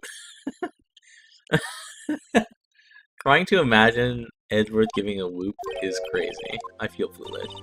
Don't worry, take it a little at a time. You'll get used to that. It's been 15 years since I've seen Edgeworth this unguarded. Hey y'all, what is Lana doing here? Y'all were great in there. Thank you. Yo, Edgeworth, congrats. Thank you all very much. I knew you were innocent from the start, of course. Just look at you. You wouldn't stick your hand in the cookie jar even if no one was there. You were the witness on the first day of the trial, weren't you? Yeah, well, let bygones be bygones. Hey. Speaking of which, what are you doing now, Lana? Who, me? Oh, I went back to college. I gave up trying to be an investigative photographer pretty quick. Really? That's too bad. Isn't that the guy from the hot dog park? Isn't that the hot dog guy from the park? Huh? It's over, Nick. My life is over. Didn't Keontae break up with him? You don't look sick. It's Keontae. She's going to live in Paris. She's leaving me behind. Oh, yeah. Should have seen that coming.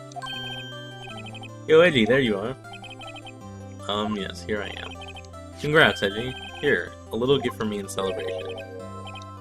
That's unusual from you. Harry Butts, you came along tonight too. My treat, pal. Huh? Thanks. Looking forward to it.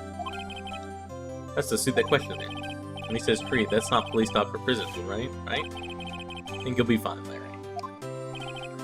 I mean, this feels like the last case of a game. Like, it feels like it's wrapping up, right? Download what Larry got me, gave me. It's got money in it. Well, yeah, that's not strange. People give money away to celebrate sometimes. It's $38, right? Did Larry fucking steal the money? I mean, it's not a little, but it's not a lot either. Wait, $38 exactly? No. Larry, it was you? What are you surprised about, right? Larry was absent that day from school, right? This doesn't automatically rule him out as a suspect. Larry took the day off, but he was bored, so he came into school anyway. And he saw the money lying there, and the rest is history. I never was good at history. Bro, what? You didn't know, did you? I suspected. I was gonna picture Larry protecting you like he did on that day. Everyone else was saying you did it. The whole class was against you, remember? It was me. I was the one who stole Edgy's money all those years ago. It's so weird. Right? You may not know this, but we used to have a saying back in school. When something smells, it's usually the butts. I know. Really, right? I'm surprised you didn't figure it out. Well, it sure is an unexpected turn of events, eh? You should have told me. Now, Nick. It was 15 years ago. Don't you think the statute of limitations has run out, Mr. Edgeworth? I'd say so, yes. There you have it. Where does that leave me? I became a defense attorney because of what you two did. Oh, you always have been something of an insufferable emotionalist. Roe based his entire career on his friends not telling him the truth of what happened. You get worked up too easily, too. Death. The death sentence for both of you. And if only I'd known, I'd become a prosecutor. There's no way he could be a prosecutor. Same goes for me, only the other way around. For the longest time I thought I might kill my own father. Thought I might be a criminal.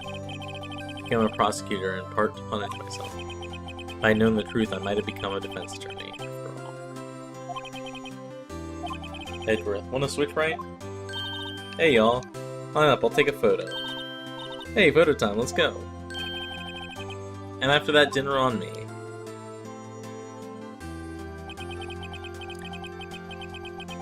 Detective Gumshoe took us out on the town that night. We celebrated Edgeworth's newfound freedom, even though Edgeworth himself was still in detention. Wait, what? Why didn't they release Edgeworth?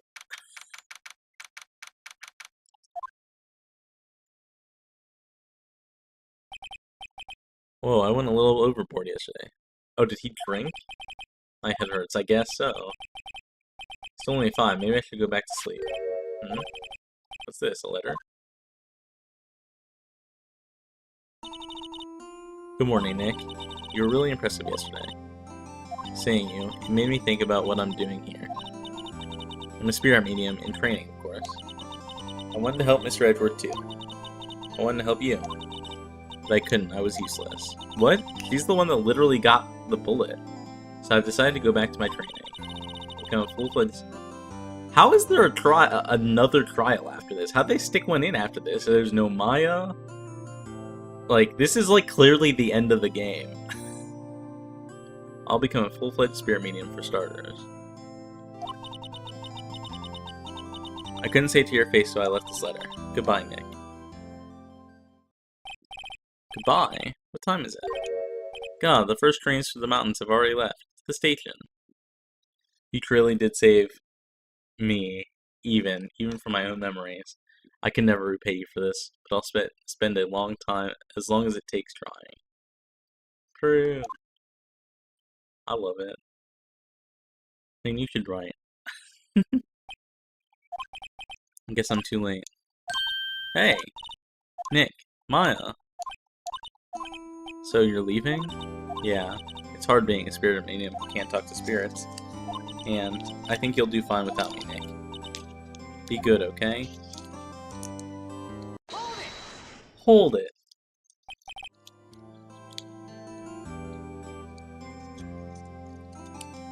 They just at... Is the 5th trial even worth doing, then? Wait. What? I never could have saved Edward without your help. Huh? On the last day of the trial, I heard her. I heard Mia's voice. You heard my sister? Yes, only her voice, but still. It was at the very end when I thought we'd lost everything. Well, that's my sister for you. Detective Gumshoe helped, and Mr. Grossberg. Even Larry. I'm the only one who couldn't help. I was useless, Nick. But you were the one who stopped Von Karma, Maya. Huh? I didn't do anything. All I did was wander around in a daze. Sorry, but I have evidence that you helped. Evidence? Why do we still have this bullet on us?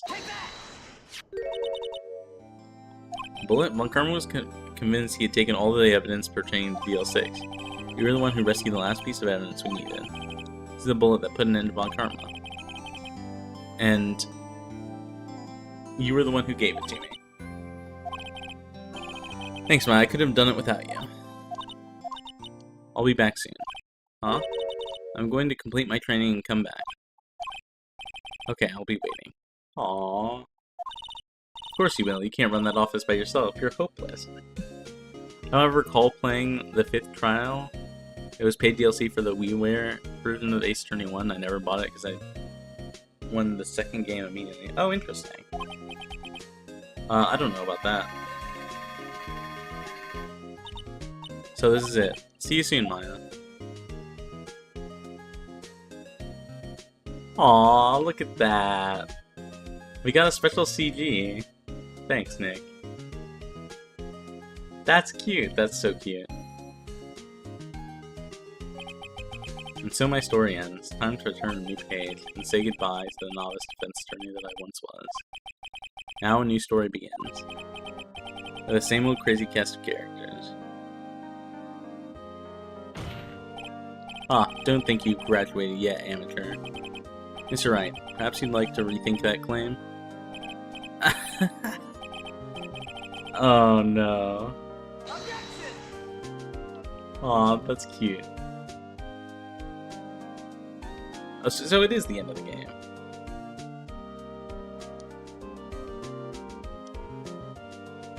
Hey pal, Mr. Edgeworth came down to the precinct to wish me a happy new year. Talk about a pleasant surprise. Whoop, Detective Gumshoe! Then he hung his head low and went right back to outside. Kind of like he was embarrassed or something. Strange, huh? I don't think that's strange at all, Gumshoe.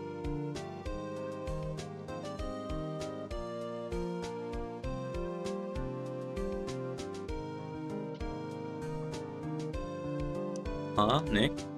I haven't seen him lately. Who, me? I'm working at a cheese shop? That Missy's a nice lady, but she's not exactly what you call a cheap date. Oh my god. She's in Hawaii now.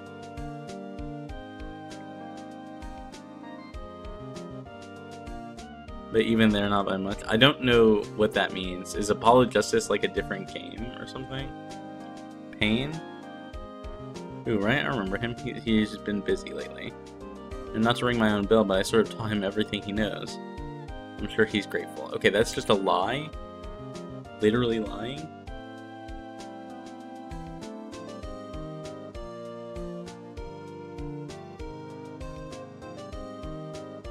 Oh, it's the bellboy. Phoenix, right? Ah, the defense attorney for whom I wrote that affidavit for, yes. Oh, you should know, I've taken over management of What? He just got promoted to fucking... Okay. He's the manager now. Apollo Justice is the second trilogy set that follows the original trilogy with Phoenix. Oh, okay. Ahem. Oh, it's you. Phoenix, right? Ah, yes, Mia's understudy, was he not? Wonder how he's doing. Haven't seen him of late. Ah, the days of my youth. Like the scent of fresh lemon, you see. Classic Roseburg line.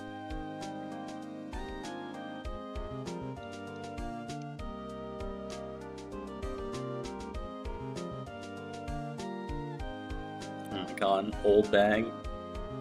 Phoenix, right? Is he an actor? Well, I'm not buying it. He can't be a star with a name like Phoenix. Oh my god. Goes on to talk about fucking DVDs.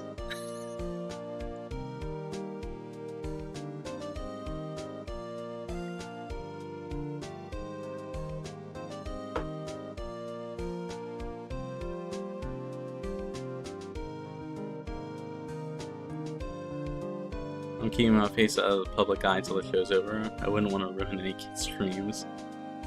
What a nice guy. Will Powers turned out to be a nice guy.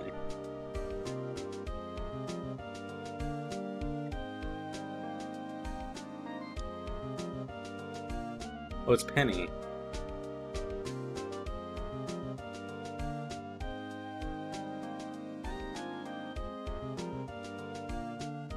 Can she even buy them where she is? What kind of place is she living in anyways?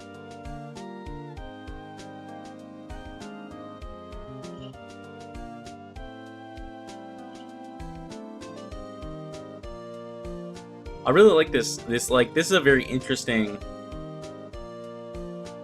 He's on the Pink Princess stuff now. When I saw her, one inside the Pink Princess suit. What a dog? What does that mean? What a dog? Oh, is Will Powers inside the fucking Pink Princess suit? Is that what's going on here? I see.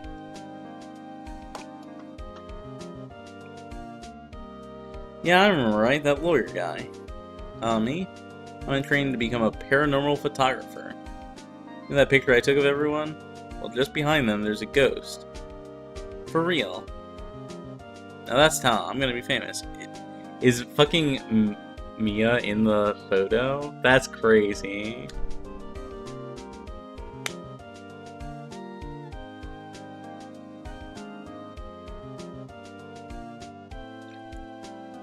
Aww, look at that. She is. Aww. That's so cute. That's so cute. Hold it. A new episode has been added. So do we play this episode then?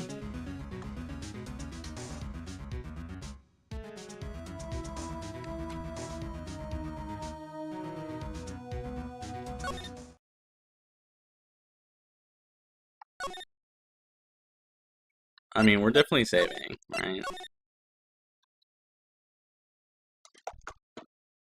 Here. I'm gonna just do this. Play episode 5. Yes. Not. You must see it all. Don't bother. Alright. I just started a poll. Give me a minute. I'm gonna go make sure that the boy is okay. So, because I think my brother fed him. So, give me 1 second.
I have returned.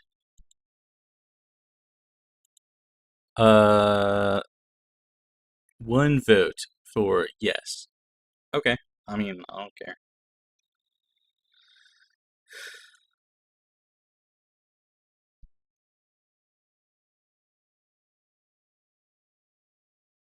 I definitely recommend you play the whole original ability, so might as well play Chapter 5 of the first game too. I mean, like, uh, me playing the original, the whole of the first trilogy will depend on, like, you guys, of course. It probably will not be our next Tuesday game.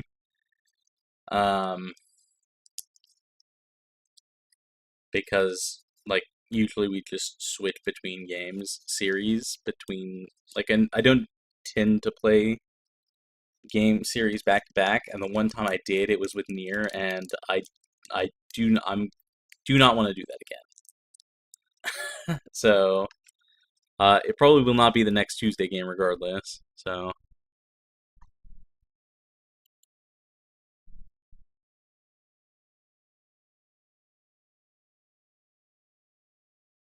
it's just a matter of, like, do we want to do this, or do we want to move on to another, like, Tuesday? The thing is, like, we're starting Silk Song, which is why I'm thinking about it. Thinking about skipping episode 5. Because, with Silk Song coming out, it just, like, complicates things because we still have Sekiro to play as well. But if we, like, skip episode 5 for now, I'm thinking about, like, we could do episode 5. Like, I don't know how long episode 5 is the thing. Like, we could do episode 5 and then do Silk Song on, like, Mondays, maybe, until we either finish episode 5, or we could skip it and put Silk Song on Tuesdays and move Sekiro back to Thursdays.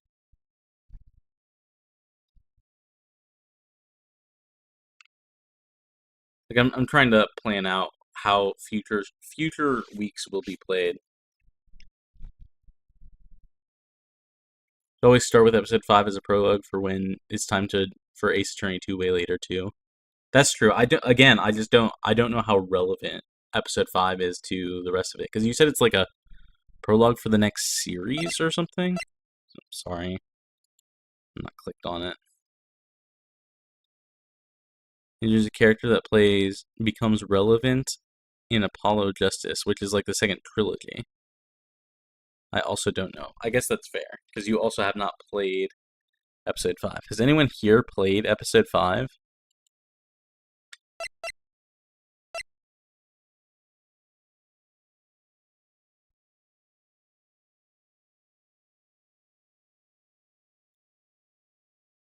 Not I. Okay, well, that's okay. I mean, if no one has, like, that's chill. I'm just trying to, like, make life easy for myself. And, like, I'm wondering if that, like, if it's worth it. Because, like, it's very clearly the end of the game. We got credits and everything. It's just, like, something that they tacked on at the end to, like, set up for future games. But I don't know. Here, let me just Google it. Phoenix Wright Ace Attorney.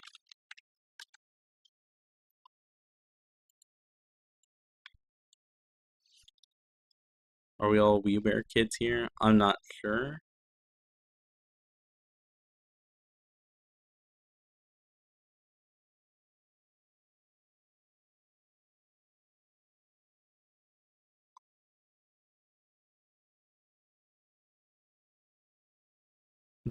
In a fifth case added for. Okay, well, that's spoilers. I'm not gonna read that section.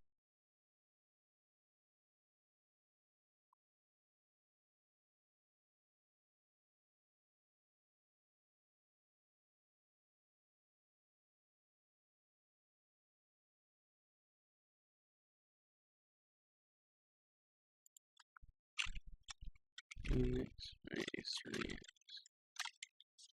episode 5.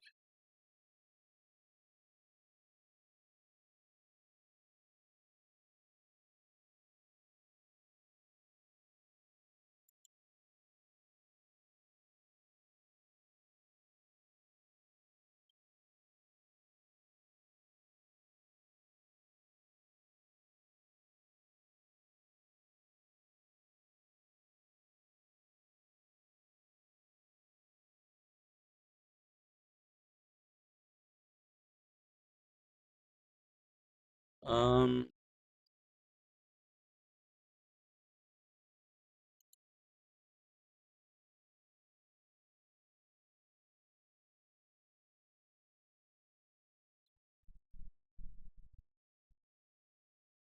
Episode 5 was written after the rest of the original trilogy. Many references, foreshadowing events in Justice for All and Trials and Tribulations can be found.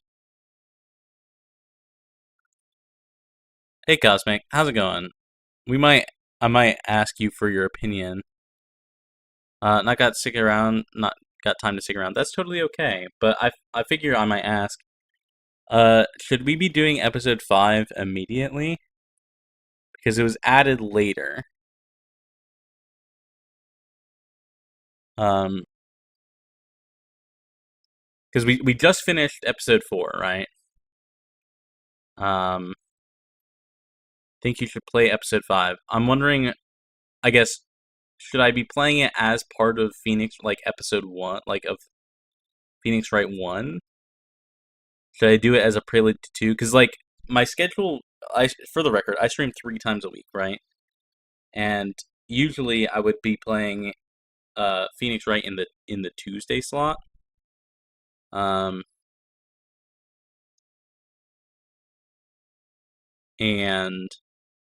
I'm wondering, like, we beat the game, but does it, like, I guess, how much is it specific to this first game that it's, like, important to play it here? Or should I play it, like, either before or after, like, the second or third game? And with respect to, because, like, again, I don't know anything about these games. Because, like, I'm trying to schedule around Silk Song coming out. I'm playing Silk Song on Thursday. And I'm wondering if I should continue with Sekiro. Like, Sekiro is our Thursday game, but we're playing it on Tuesday to accommodate for Silk Song coming out on Thursday. And Phoenix Wright would normally be on Tuesdays, but that got moved to Monday, so I'm wondering, should we continue like this kind of like 3 long game schedule and not have Monday games while I'm playing? Like, how long is episode 5 compared to the rest of the game? Do you know? It was added later, but it was added to the original game for a reason. It thematically does not fit with the third game. I think the best place is to play it now. That's my opinion. Do you think it would be fine to play it before starting the second game?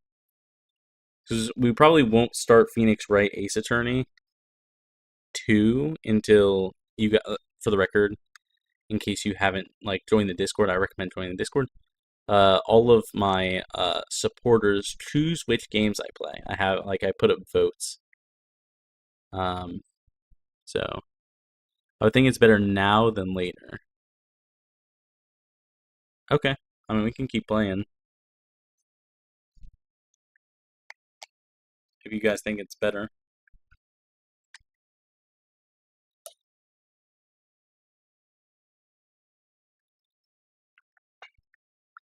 Like, as opposed to starting it, like, in a few months. Or whenever you guys end up choosing Phoenix Wright 2. Play it now. Because, like, it's, like, weird because it's very clearly we got the ending of the game, of the first game. I'll join the Discord when I remember my password. That's totally fair. Because, like, it feels weird to be like, yeah, we're playing Phoenix Wright, but we just finished the game. Like, we clearly got credits and everything. It's like a clear ending.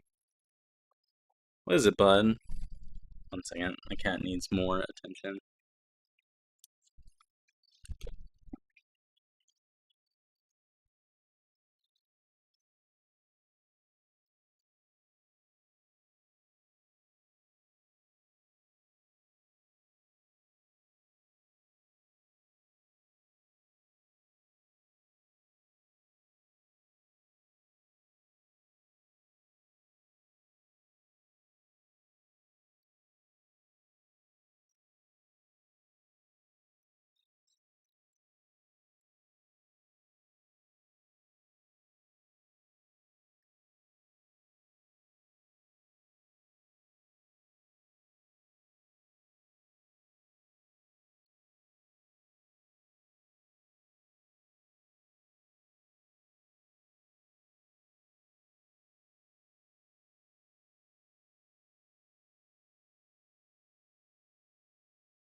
Sorry, my cat is.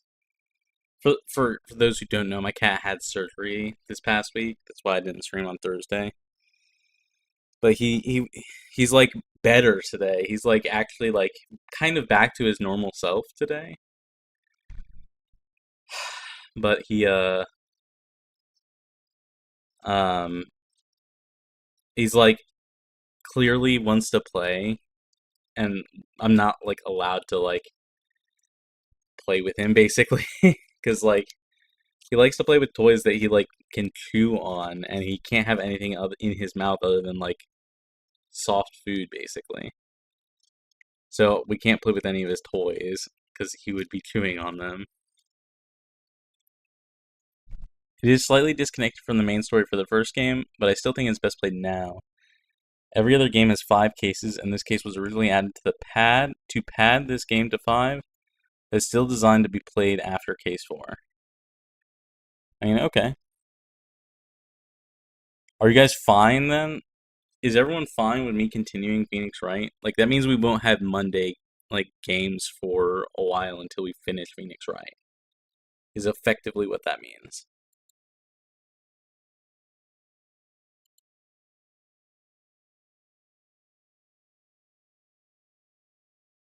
Of course. I mean, like Monday is the variety game. My main worry is like streams becoming the same. I don't know if that makes sense, but I like having the capacity for variety.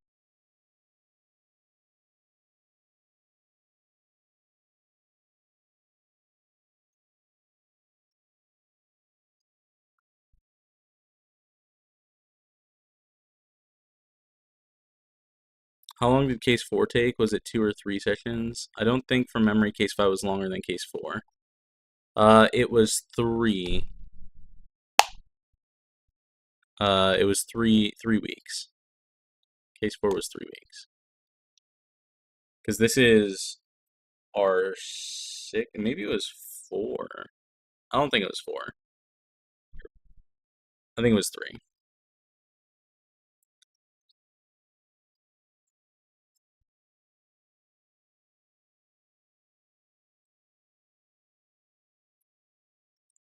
I don't really have a for moments because I'm not normally able to make those. I'm just happy to hang out, whatever you're playing. Yeah. I don't know. It's kind of tough. It's just a tough decision to make because it's like we nix Mondays for a while and we just play out Phoenix Wright, or we can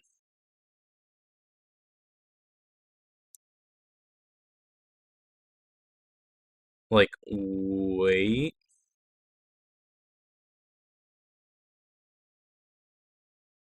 I don't know. I think we should probably finish. Like I would rather finish it and then leave it unfinished, I guess.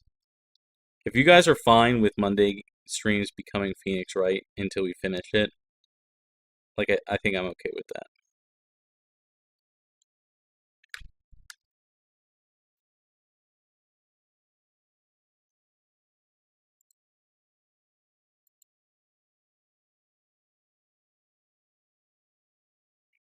I'm totally fine with this. Well, I know you're fine with it, but you I'm wondering about everyone else's opinion. Like you're like the most Phoenix Wright person, pro Phoenix Wright person here. Yeah, and Cosmic showed up for Phoenix Wright.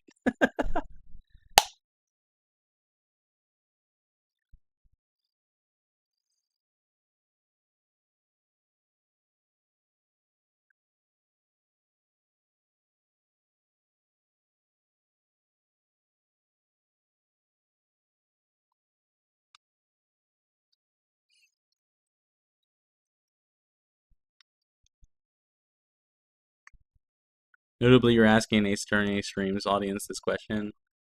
Well, I mean, if I'm gonna start playing it, I might as well start now because we've got like an hour left for me to play, maybe. So let's just fucking do it. I know I'm sure there are some people here that are not just Phoenix Wright people.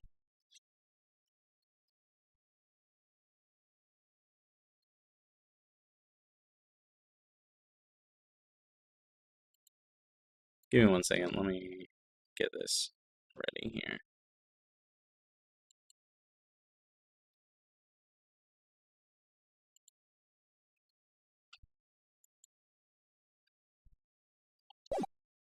There.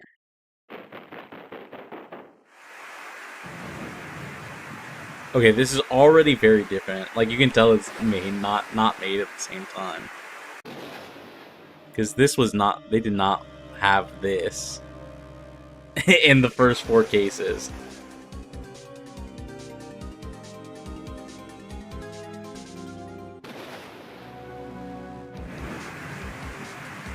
What?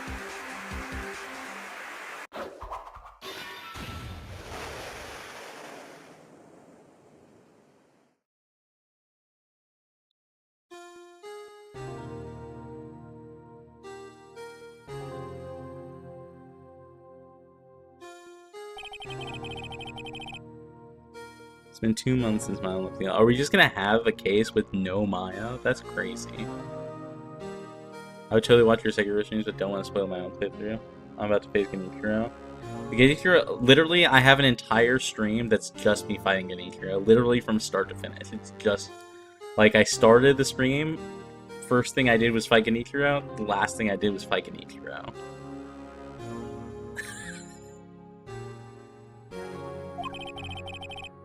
Two months without a single trial. I've had offers, but none I took. That is, until the day that girl showed up.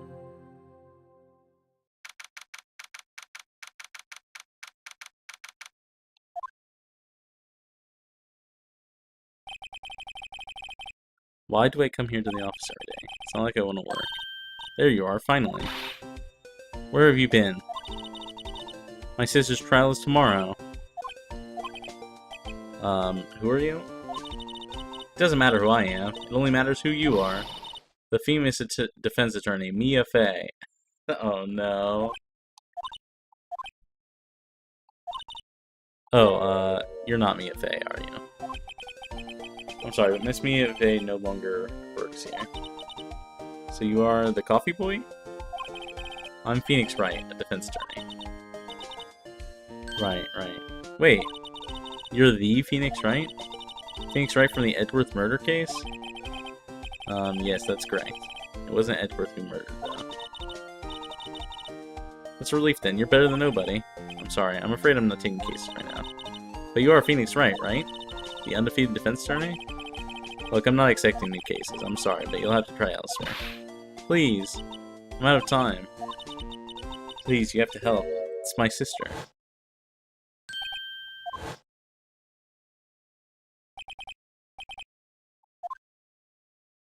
Oh.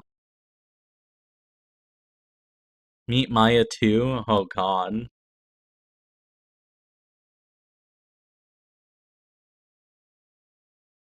I immediately went to explore for additional gourd seeds. You're so real for that.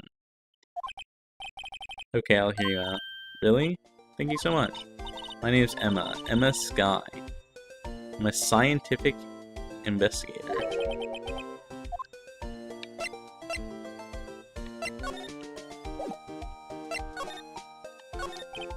Emma, was it? So you're a scientific investigator? Yes, that's right. Is something wrong?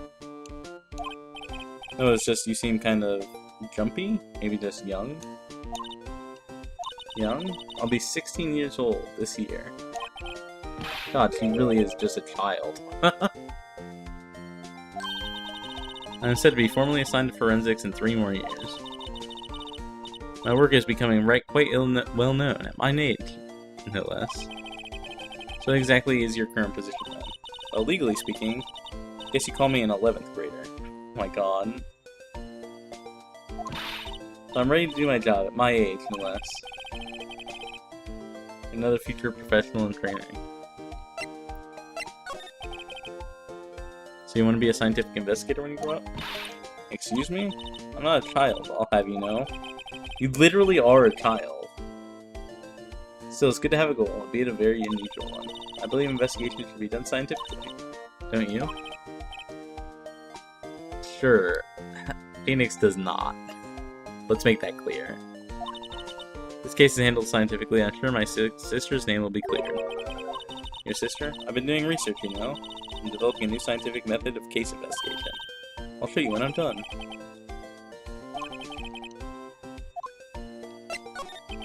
So what's this about a case? You said the trial's tomorrow? My sister didn't do it. She wouldn't stab someone with a knife. She wouldn't. So it's a murder case. I don't care if there's a witness who saw her do it. She didn't do it. I know she didn't do it. It's a scientific fact. And there's a witness. Just talk to her. You have to talk to her. Right.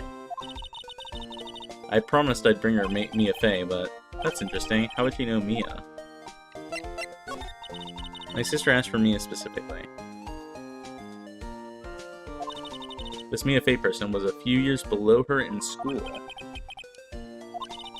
She always told me to go to me if I ever needed a defense attorney. And well, I need one.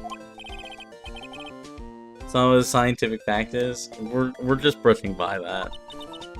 Now that you mention it, I guess it is more of a woman's name than a man's. I guess it's nice of you to help your sister out like this. You must be close. Well, actually, when she gets like she is now, I kind of hate her. Huh? But she's my only family. Your only family? What about your parents? They died in a car accident when I was little. Oh, I'm sorry.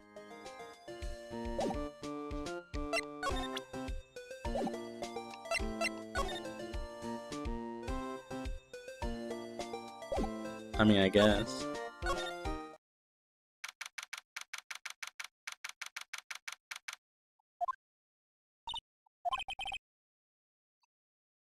This is actually my first time seeing Emma in HD instead of pixel art. Because it would be like on the DS, right? He's got quiet all of a sudden as soon as we arrived. Guard, I thought I told you I didn't want visitors. Sorry, ma'am. It's just your sister. No excuses. I do not want to raise this here. Understood, ma'am. What was that all about? Oh my god. Hi, Lana. She's got like a fucking captain's coat on. Funny. I seem to remember specifically telling you not to come here. That's my memory is failing. Look, I didn't want to come here either, okay? Your trial's tomorrow and you still don't have a defense attorney. I'll be the one in the court tomorrow. This has nothing to do with you, Emma. Isn't that right, Mr. Wright? Hey, how do you know me? Mia mentioned you. I've heard quite a bit. New wifey detected. As soon as I saw her, I was like, Grintel's gonna think new wife. I'm sorry, what is exactly you do? My name is Lana. Lana Sky. I'm chief prosecutor for this district. Huh? What?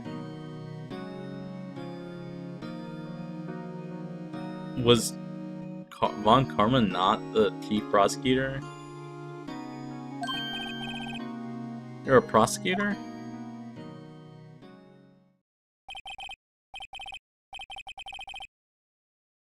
Two sisters, one a lawyer. Could this be a coincidence? I'm unsurprised that Mia 2 is also wifey too. I know, right?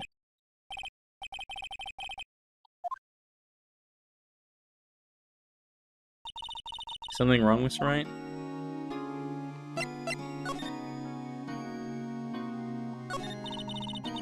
There's something you should know from the start, which is, suspect in this case has confessed to the crime. Huh? Wait, but the suspect is me. I did it. Well, Mr. Wright? Well, why don't you begin by telling me exactly what happened? Crime took place yesterday, February 21st at 5:15 p.m. That's quite specific. It was in the witness's deposition. Witness clearly saw me committing the crime. That was kind of a bit of bad luck, wasn't it? The crime took place in an underground parking lot of the prosecutor's office. I was found in the trunk of my subordinate's car. Prosecutor's office, huh? Is your subordinate in your subordinate's car trunk? Classic. I was arrested on the spot, caught red-handed, as it were. That's just great. So who was the victim? An investigator with the police department. I said, okay. If Gumshoe is dead, we're not playing this game. Death was due to loss of blood. He was stabbed once in the stomach. By you? Death wasn't immediate, but the wound was fatal. Allow me to review myself, Mr. Wright. The victim was a detective. You know what that means, don't you? Well, it means the police department will consider a matter of pride to have me found guilty. They will use any means at their disposal to do so.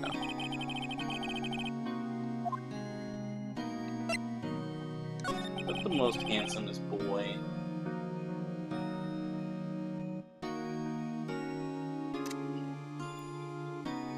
Who touched your main man, Gumshoe? I will be very upset if Gumshoe is dead. That is correct. I'm responsible for overseeing every trial handled by prosecutors in this district. Make sure that prosecutors have what they need to do the job and manage every aspect. Those are my responsibilities in a nutshell. Still, I'm a little surprised. I would think you'd recognize the district chief prosecutor, Mr. Wright. In fact, it seems impossible that you wouldn't. Why is her hand bandaged? That's kind of surprising. Lana? What happened to your hand? Oh, this? I cut myself by accident when I stabbed him, that is. I'm not very good at being a criminal, I suppose.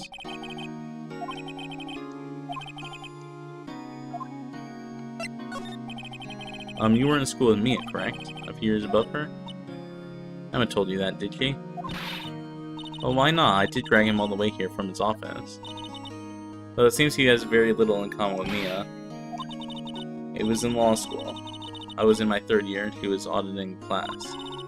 She was different than the other students. Different? She was strong. She could do anything to become a defense attorney. Anything. That was probably why she was attracted to me. Was attracted? Yuri? Excuse me? Intellectually attractive. Lana was the top of her class in school. Hey yo? Yuri? New ship? I'm doing pretty good in school too, by the way. It sounded a bit different when Emma says that. Well, Mr. Wright? Excuse me? As you can clearly see, I'm admitting my guilt. Emma straight up answered your exclamation. Listen, we do a lot of headcanoning here.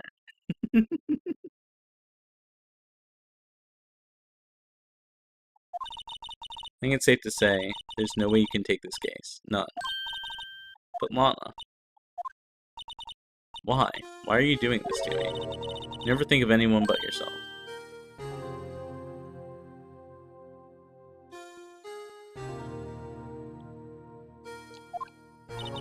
I know you didn't want to do it, Lana. I know, so...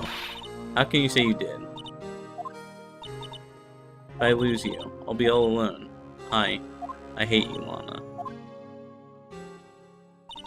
Mr. Wright? I believe our discussion here is ended. The rest, I leave to you. I mean, you're requesting my services as your defense? Don't lose any sleep over it. Your client has confessed overall. The case is over. Right, I'll do what I can to get to the bottom of this.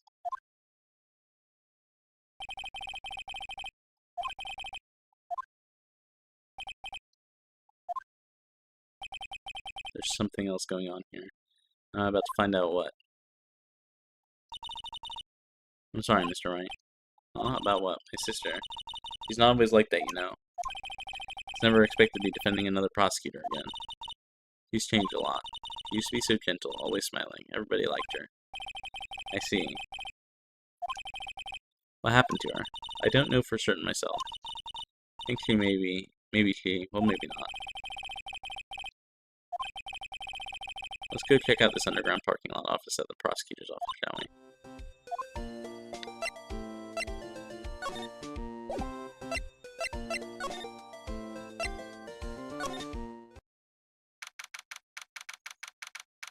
This does not look like a parking lot. What the fuck? This is where the lot where it all happened. Looks like they're still investigating. I know my first visit to a prosecutor's office should be like this. Hey everybody, keep up the good work. Why is she screaming at people? Hey, what are you thinking? They're going to be my coworkers 3 years from now, after all. Norman's saying hello. Actually, there is. You know attorneys aren't supposed to examine crime scenes? I'm trying not to stand out too much here. See? Hey there. You expecting to go unnoticed to your partner? Partner? Oh my god, it's not fucking Gumshoe. Why is there a detective here and it's not Gumshoe? What is this theme music? Fuck this shit. Where's Gumshoe? Give me Gumshoe. Looks like a Bambina got loose from the ranch and is up to no good. Folks gotta learn to keep them doggies tied down, partner. Mr. Marshall. Marshall looks like a sheriff to me. What is this guy doing? Rose just shaving with no mirror with a knife? In public? Looky here, Bambina. I know how you feel, but this is my gang's gold strike, see? This is our claim, our territory, with a motherload of evidence. Fixing to mess with what's ours? You'll regret it, partner. You know what dreams are to what dreams the cacti on the desert dream? You want to? What's this guy talking about? Congratulations, I hope you have a lot of fun with it, Cosmic. Why is he drinking on the job? You head alone home now. Happy trails, Bambina. Is that a hombre, a friend of yours? Kind of. Yeah, he's a detective. He thinks he's a sheriff from the Wild West, it seems. Look, a door. This must mean something. Not sure the doors mean anything. Intellect, please? No.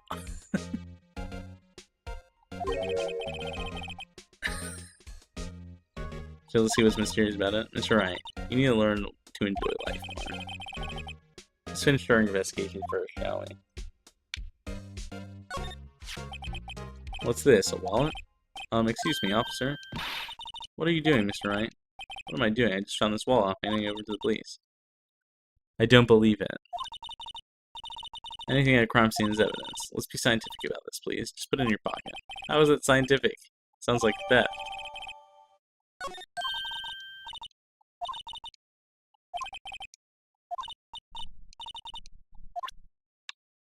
Why is it teaching us about this?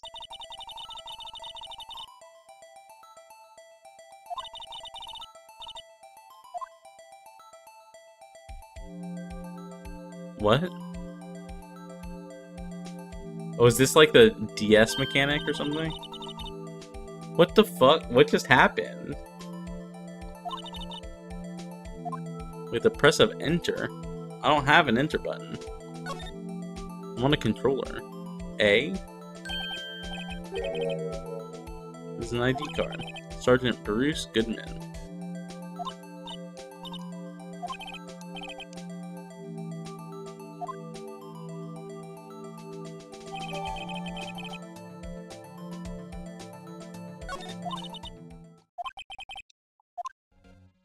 What just happened? I'm so lost. He's clearly from Neo Old Tokyo. Remember the second and third games of the original could use this kind of mechanics? Okay, well.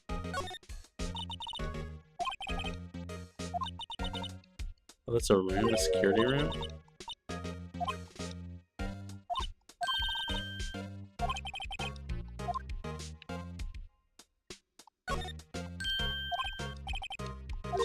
It's a stepladder.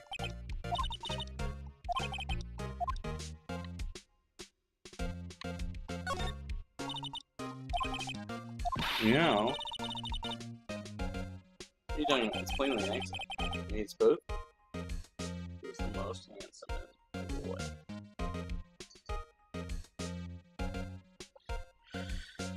Rengoku needs attention. Rose. What is she talking about?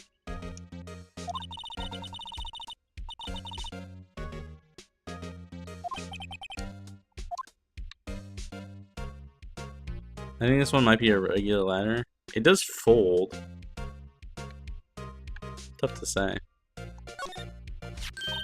Here, a phone. Let's see if it works. Hey, don't touch stuff we don't need to be touching. I can't hear anything. My ears. Oh, my ears. Maybe it's due to the barometric pressure? See, you can hear me just fine. The phone's broken.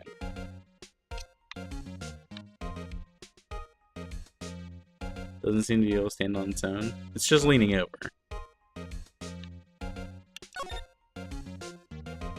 Oh my god.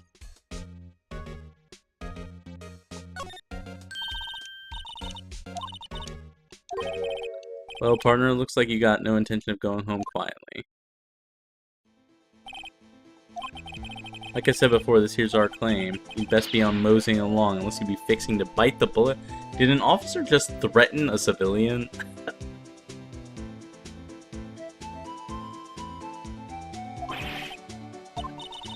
Could you just tell us one thing? Who owns that car? Well, the little fellow here's got a good nose on her. Wanna know who rides the red Mustang in the body of a saddle?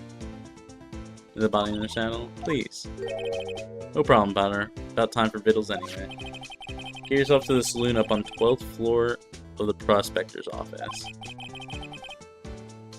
The prosecutor's office? Might just find a cerveza you like. She's 16, she can't drink beer.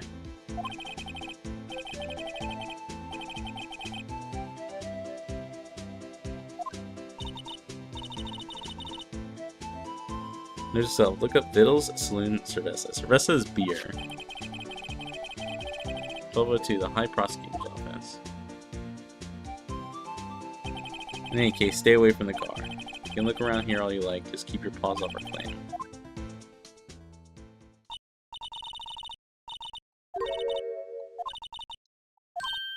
Us? Who the fuck is this? What's this? She couldn't be. You're selling lunches here? This is a crime scene. Hello, half and half, was it? I'm so thrown for a loop. This is nothing like the rest of the game.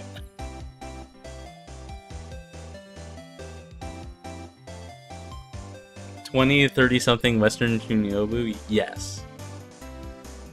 Immediately. Oh, thanks.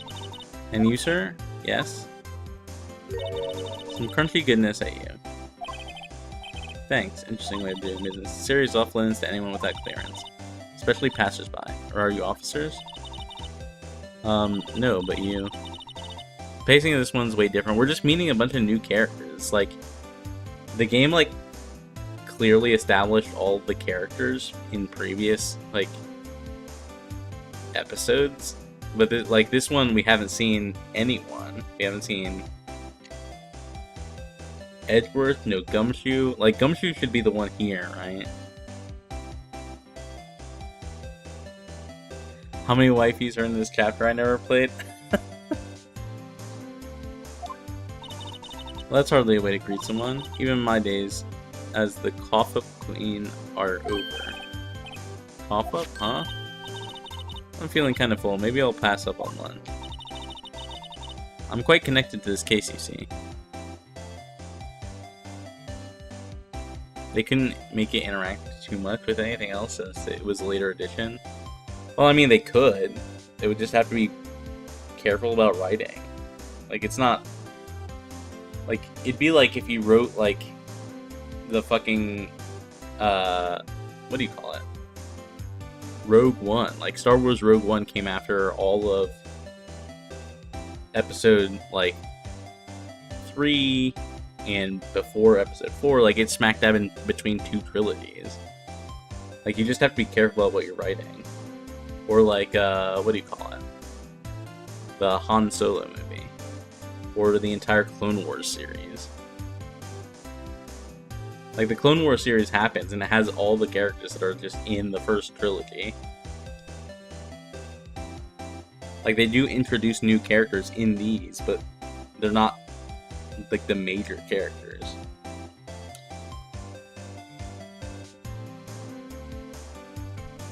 Where all the major characters are already known.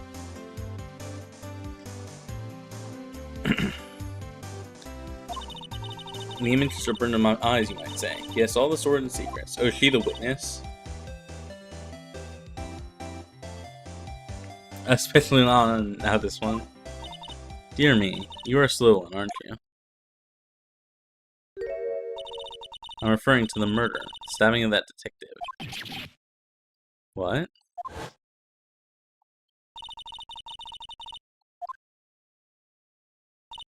You mean you're the witness my sister was talking about? Please, Coffin Queen, tell us what happened. The name is Angel Star. Don't you go forgetting it. Or before you know it, I'll have you whimpering at my heels. I mean, I don't think that would be difficult. Yes, ma'am.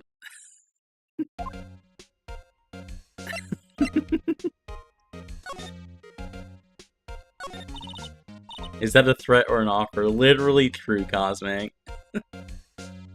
Somehow I knew. Yesterday was the day of destiny. I knew something was going to happen.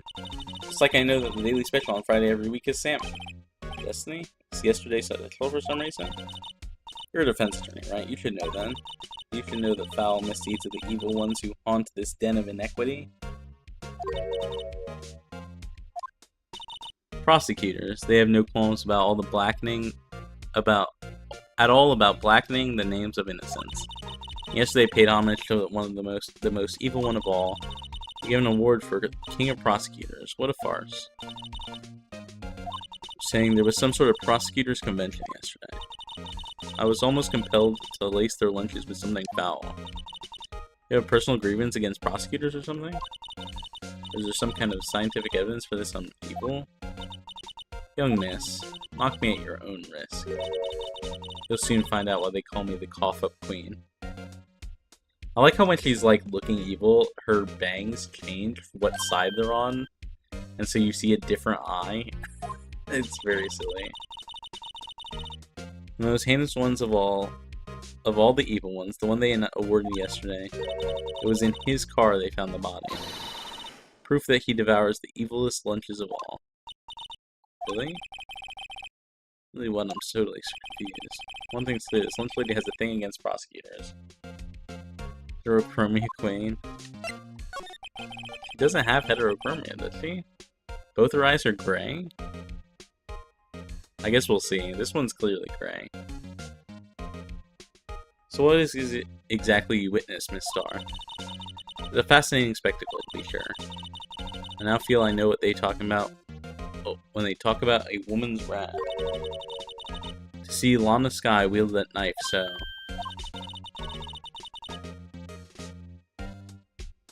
Her knife flashed in anger, bringing him to a sad end. One is lighter in tone, is it? It is truly a sight to see. You mean you saw the very moment of the crime? The sound of his silvery ties to this world being cruelly cut still rings in my ears. I think it's just like the shading. I don't think they're actually different colors.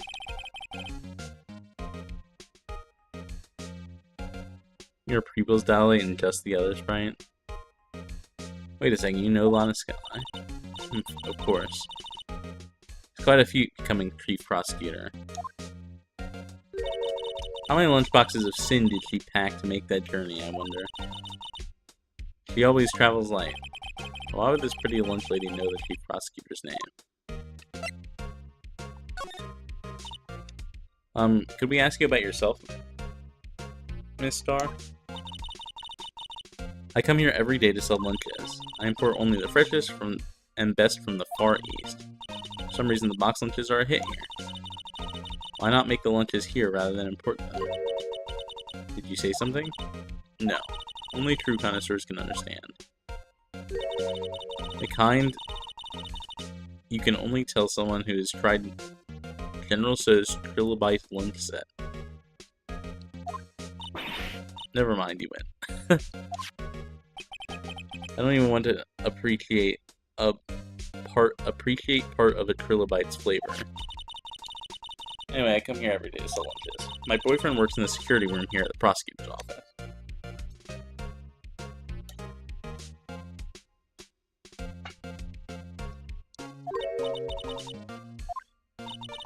See the security room over there? The glass-walled booth? I sell my lunches, and since I'm here anyway, I drop in to see him. Yeah, for real. Since you're here anyway, I guess selling lunches is more important than romance. So to scientifically analyze the data available so far, you, Miss Star, are a lunch vendor with an ulterior motive for coming here. A trillion conflicts of interest right here? Nah, we don't have any of that. You know the game doesn't have any of those. You have a bad experience with the prosecutor, Miss Star? Sense some hostility. Hostility? Ah, perhaps. Prosecutors are all alike, and the bigger they get, the worse they smell. Kinda like 10-day-old clams in the chowder. That'd be a sure cause of food poisoning, scientifically speaking, of course. I mean, now you're talking cough-up queen.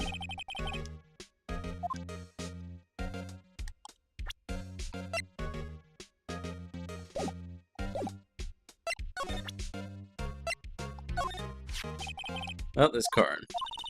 Lunchland vendors only accept cash, no cards. Especially not a card belonging to someone else. No, this isn't a card, it's an ID card. It belongs to a detective. It's like, okay.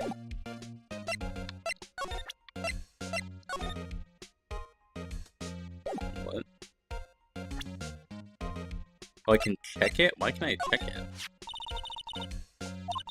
Must be able to fight. How about you? Do you think you can win? How about tackling Lunchland's pickled spring lunchbox? Wow, it's really country. Box of pickles? Kind of a sad lunch if you ask me.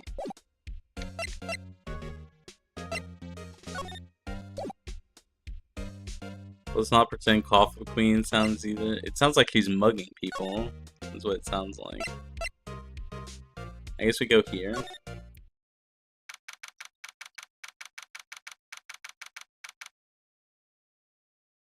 Is this Edgeworth's office? Nah. Is that Edgeworth's car that the body was found in? God fucking damn it. This is the kind of room that just screams I can do the job.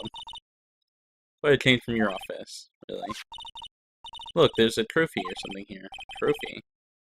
What, a shield? It takes real nerve to display stuff like this. The room's a little edgy. I mean, you can see his fucking outfit on the fucking wall there. Whoever's office this is, they must be a real stuck-up jerk. Phoenix Wright. You never tire prying into other people's business, do you? That voice. Long time no see, Edgeworth. Huh? Ah, Mr. Edgeworth. You know him from somewhere? Of course, I'm his biggest fan. My sister introduced us once, and sister's the chief prosecutor after all. Well, what brings you here? I'll warn you, I've been known to be a real stuck-up jerk. No, did I? No. It was just Mr. Wright here. Hey, don't blame me. We're just here to investigate a murder case. Murder? Body was found in this nasty, bright red sports car in the parking lot. Long time no see, love? Yeah, it's been 2 months. 2 months too far for the two lovers. That would be my car. What of it? What? Your car?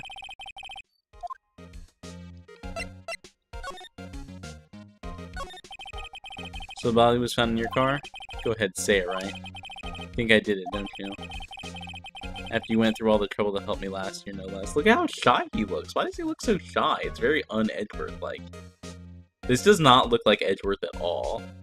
It looks so weird. No, we don't think you did it. I mean, it was my sister who stabbed him. Oh, wait, no, she didn't do that. I mean... Wait, so you're the chief prosecutor's little sister, then? Yes, sir, I'm a Sky. Nice to meet you again. Well, that didn't sound forced at all. Ah, now I remember. You've really grown. He's shy because he wants to spend more time with Phoenix? True. I'll admit it was a surprise for me too, to think that my own car would become the scene of a murder. More surprising still, I'm being forced to prove my superior's guilt. Can't understand. Wait, what did you say? He's the prosecutor on the case. Honest Guy is the chief prosecutor, the top prosecutor in the district. Can't prosecute herself, and so I'll be the prosecutor at the trial tomorrow. You, Mr. Edgeworth? Oh, things are getting very complicated. To be honest, it's a bit of a miracle I'm still here at all. Rumors. You've heard the rumors about me, haven't you? How's Edgeworth?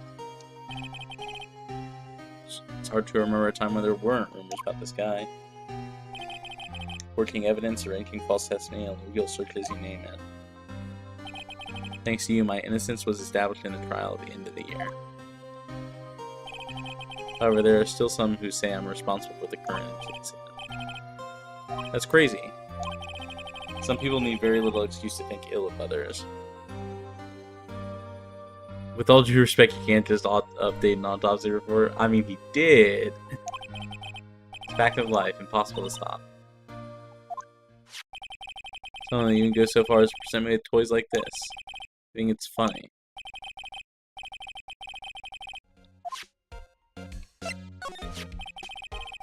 Chief Prosecutor Sky? Yes.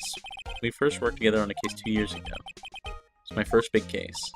That's right, I remember. Since then, I've always felt that she was looking out for me. It appears I was mistaken. I know she's not the warmest person, but I'm sure she felt some responsibility for you. Then why? Why did she stab someone in the trunk of my car? Not only that, she stabbed him with my knife. Why do you have a knife? What? Mr. Edgeworth, your knife was the murder weapon? Be specific. It was the knife I keep in the toolbox in the trunk of my car. Trace of the victim's blood, no prints. Are you sure you didn't do it? Edge fucking Phoenix, right? Come on, can't you take a joke? You have a strange sense of humor.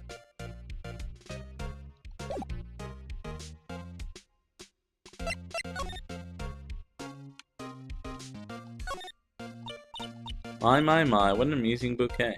Just right for Mr. Edgeworth. There's a car on. Back from the dead, Wendy. Wendy? Huh? There's something on the red between a rock and a hard place. Wendy. Is Wendy Oldbag?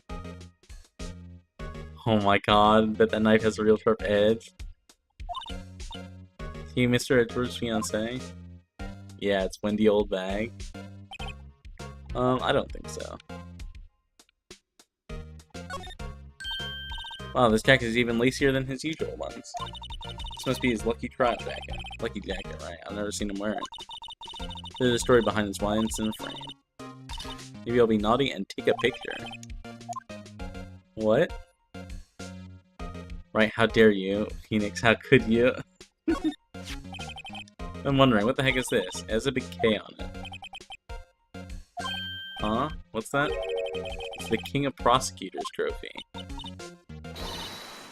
King of Prosecutors. It's a great honor. They send the shield to the best prosecutor each year. What, so? That K, that's... K stands for King? Yeah, you got a problem with that? I didn't design that thing. Kind of like an Employee of the Month, but better. Why is this going in the court record? Huh?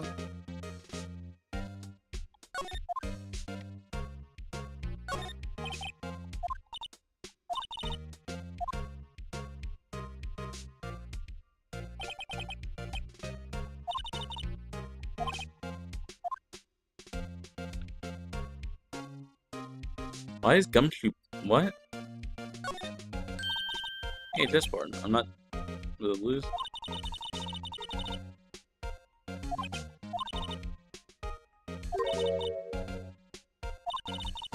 Oh my god.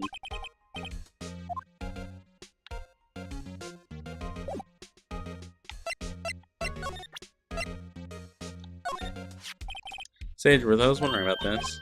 Are you sure you should be showing that to Mr. Edgeworth?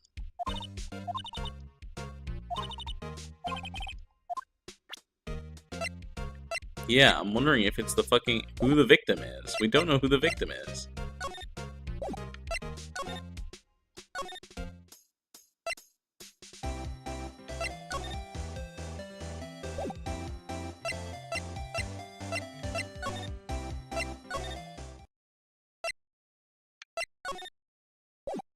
She's not here.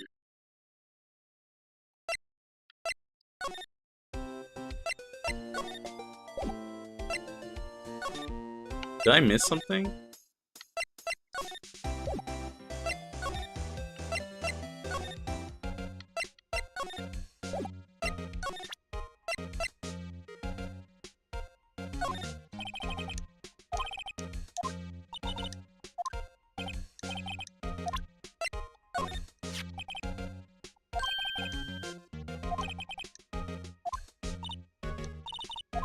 Huh?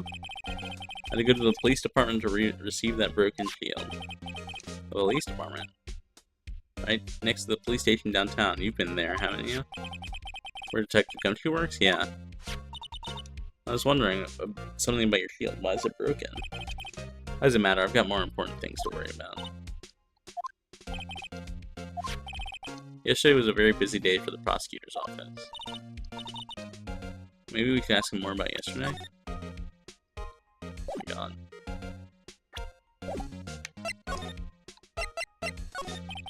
You tell me more about yesterday, the day of the murder. Yesterday was the annual cleaning day at the prosecutor's office. Cleaning day? Working with the police department, we sort and file all evidence for solved cases. Call it evidence transfer. Another thing, a ceremony was held at the police department. There's an annual review and awards for outstanding police officers and prosecutors. That's when you got the shield? I was at the police department yesterday afternoon. I got back here at 5:12. That's very precise. I feel like Edward and myself pride ourselves on our precision. No, I place little faith in my memory. The only thing I trust is solid evidence. This parking stub was added to the court record. This is a parking lot stub on the underground lot. The murder happened right after you got back. What, right? I'd appreciate if you direct that suspicious glare elsewhere.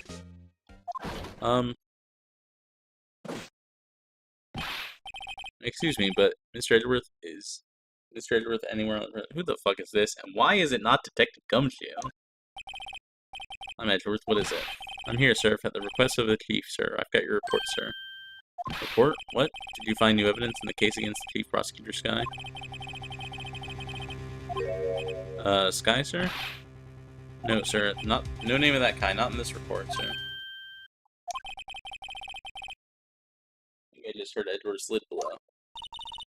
Mr. Edward's lid isn't very on tight. In a clear request to the department, did I not? I need to focus on the trial department. Trial tomorrow, so don't bring me anything unrelated. Sir, but sir. I'm just following orders, sir. They told me to bring this to you. This has such a very different feel from the first 4 cases. It's like nothing like them. Give me your name. Yes, sir. Meekins, sir. Officer Meekins. Officer Meekins, take your report and leave. And good luck with that raise next month. Sir, I didn't know. Poor guy. Looks like he was about absent on the day they gave out brains and good luck. God damn. What a roast. Right? Yes, sir. He called him yes, sir, instinctively. Damn. As you can see, I'm busy. You may leave now. Let's do what he says, Mr. Rain. Victim was a detective from the same department as that patrolman just now. Down to the police department. You can ask more there.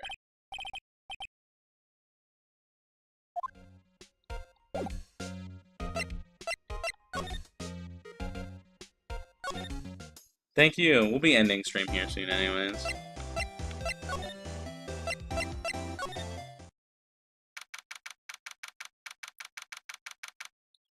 Oh my god, it's actually the fucking gesture thing.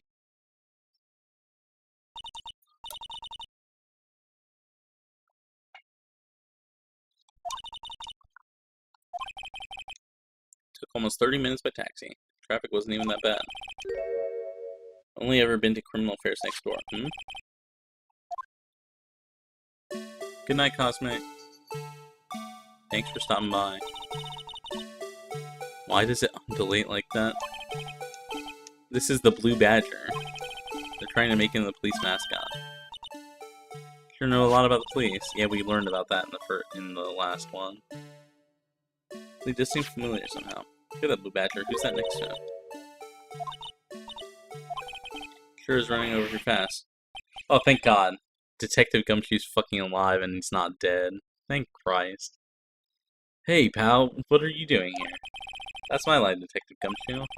So, why are you dancing over there? What? Well...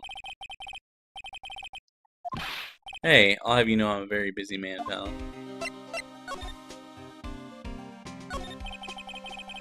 I'll give you one word of advice, pal. You better not agree to defend the suspect in this case. Why not, huh? Well, it's just that the chief prosecutor has confessed to the crime. He said she summoned the detective to the prosecutor's office and she killed him. So that is the fucking detective then, Goodman. Yes, well, no. Come on, pal. There's plenty of evidence against her. What if the incident was faked? Can I speak to you for a second? Why is this little girl so peeved at me? She's a relative of the suspect. She's Lana's sister. Whoa, the chief prosecutor's little sister? Please investigate this case carefully, okay? Scientifically. Oh, by the way, you might want to keep your voices down. You don't want to be overheard using words like fake. Huh? It's just it's a sensitive issue with us these days. So, what are you doing here, Detective Gumshoe? Yeah, well, nothing really. They kicked me out of criminal affairs. What? What? Bro got fired? What do you mean? What happened? I know things are busy right now. I mean, with my scissors case and all. It's true, we've never had a chief prosecutor murder anyone before. Only the highest ranked people are being led into criminal affairs now. The lowest ranking guy in the chief is our chief of detectives. They're not letting any of us rank and file detectives in at all. So anyway, I thought I'd spend the rest of the day getting the Badger dance down pat. Is there anything else you could be doing? Chief Police himself is directing this investigation, pal. And Officer Marshall was assigned to the underground parking lot. Officer Marshall. Now that I think about it, Emma did seem to know that Marshall guy. Patrolman in charge of crime scene. It's unheard of, pal.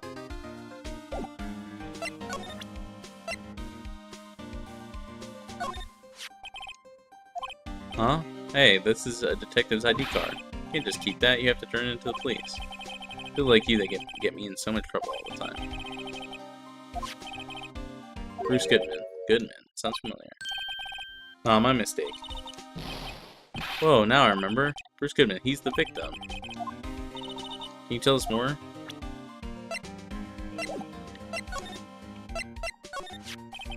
So this ID card belongs to the victim? He's a detective, like myself. Detective Bruce Goodman. Don't you think it's strange? I mean, why would the victim's ID card be lying on the ground where we found it? Detective Goodman should have been at the police department yesterday.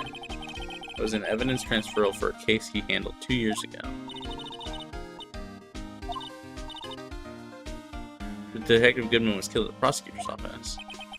That's the thing, it's hard to say this, but where does that chief prosecutor's guy called him out there? The parking lot.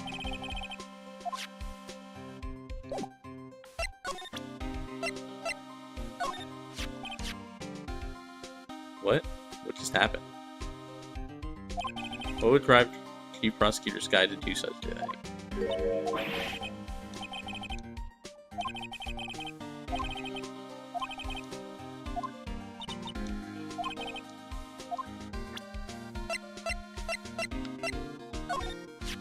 Hey, that's it.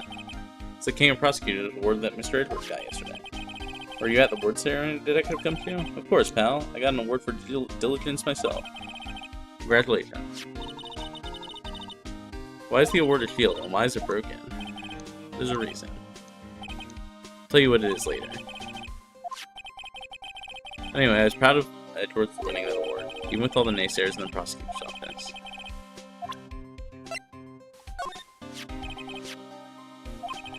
What is with that, like, double thing that's happening? You guys seeing that? That's so weird. I guess they both give the same line of dialogue.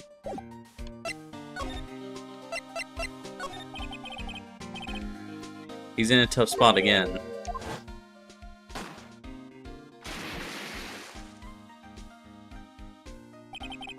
Well, it all started with the murder of that defense attorney, Hammond. Mr. Edgeworth was found innocent. Listen, pal, there have always been rumors about Mr. Edgeworth. Forging evidence, making deals with witnesses. Nothing outright, but there was always rumors. Ever since he was accused of murder, no one's whispering and practically shouting. But there's no evidence against him. Mr. Edgeworth has always had unusually strong ties to the department higher-ups. It's only natural that people would be suspicious. Anyway, this latest case has started a new rumor. People said the only reason he took this case is because he's aiming for the chief prosecutor's position himself. What? I know the truth, pal. Nobody wants to be the one who has to prosecute the chief prosecutor. Mr. Edgeworth is biting the bullet on this one. He's doing this thing for all of us.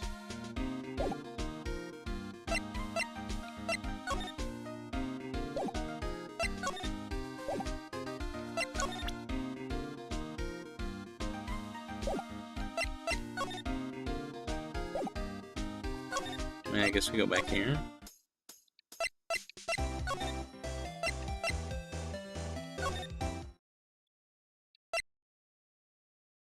Oh, Edgeworth isn't here anymore.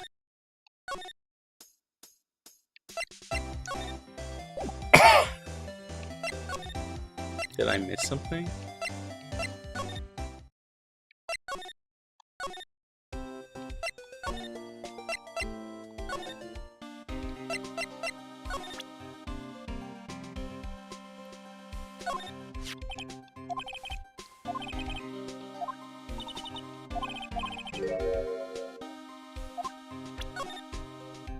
Oh my god.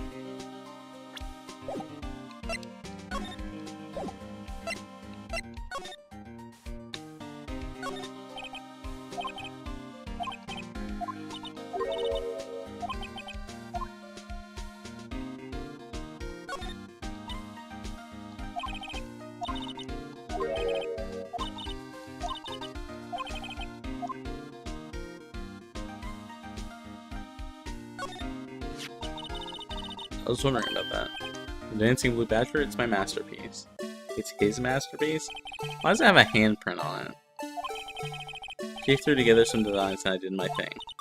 Nice work. It's battery powered, so it can go anywhere. There's no switch, so it just dances until the battery dies. Poor Blue Badger, faded dance till he drops. Why is that in the court record? That's all I know about that. Not officially on the case, you know. Thank you.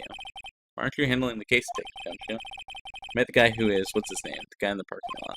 That'd be Officer Marshall. He's pointed directly by the chief of police. Officer Marshall. Is he some kind of Wild West sheriff or something? No, Jake Marshall's just a regular officer. From West LA. For a moment, I wasn't sure. Look, pal. Let me try and make things a little easier for you. Show them this and they'll let you examine the crime scene.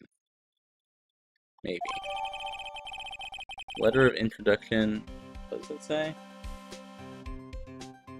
Something $20. Allowance $20 maybe? It's just like you're supposed to be there. No one looked twice at you, pal. Thank you. Once again, Detective Gumshoe becoming a bro. From West LA? I know, right?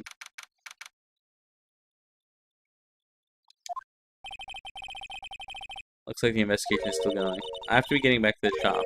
Sorry, it looks like I'll be stuck in this pit till the sun sleeps. I'll see you in my dreams tonight then, baby. Oh, still here? Ah, hello. Nice surprise looks, didn't I mention? I've got a boyfriend in criminal affairs too. I'm the security guard. Hey, what's wrong, Bambina? You're looking like a doggy that's lost its herd. Jake Marshall. Strange guy to put in charge of a crime scene. Something I want to ask you.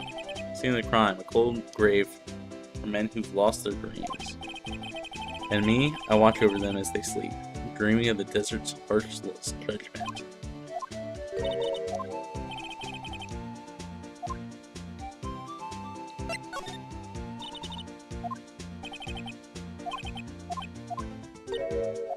What?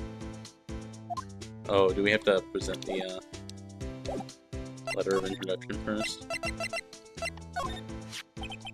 You mind reading this for me? What's this? I warn you, fan letters to me go right to the spittoon. Letter of introduction from Detective Gumshoe. Maybe investigate? Gumshoe. Oh, that old cow dog? He holding a birthday party or something?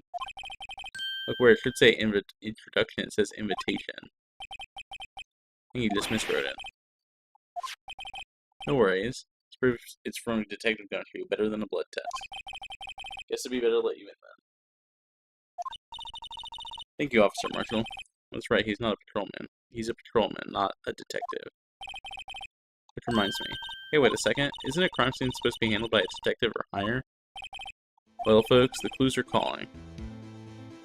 Home to our gold strike. You like the settler. Strike for the lands found none. Manifest destiny. Let's have a hootenanny. Bro, what the fuck does this guy say?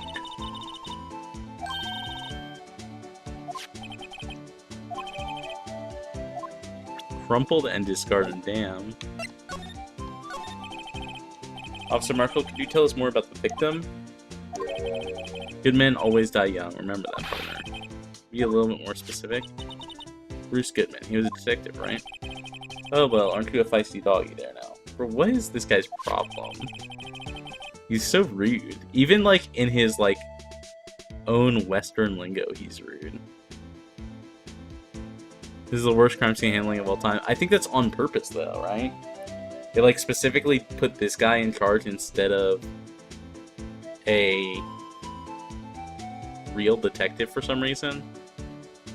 Like, it's very likely that the real murder has something to do with, like, the police force.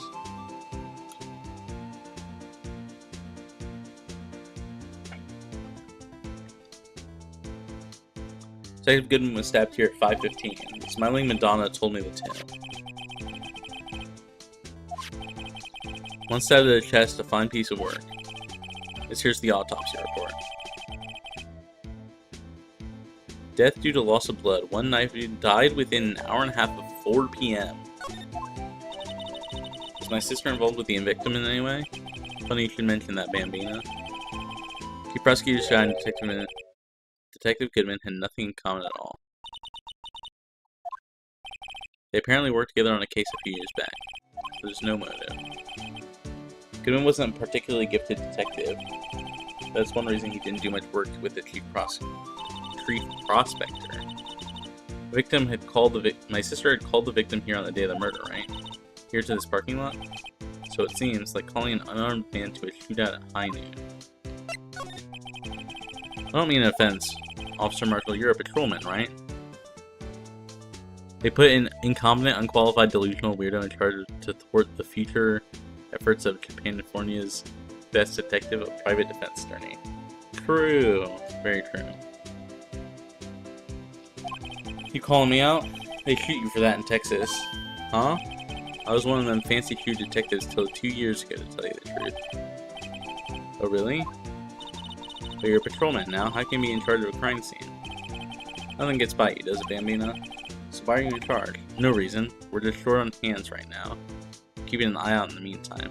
That's literally not true, though, right? Because Detective Gumshoe said he didn't have anything to do. That's odd, though. Detective Gumshoe was saying he had nothing to do. Exactly. He was demoted? Yeah. He's nothing but a saddled cow dog that can't find his tail. Maybe it's because he runs with that Edgeworth, eh? Cow Dog's been kicked out of this cattle run by order of the chief of police. Because he don't realize it yet.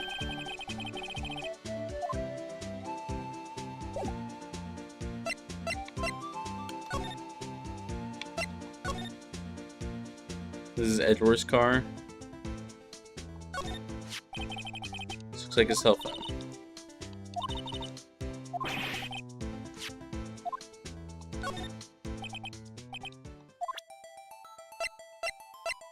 I'm not controlling this right now. I really don't like that I am not controlling this.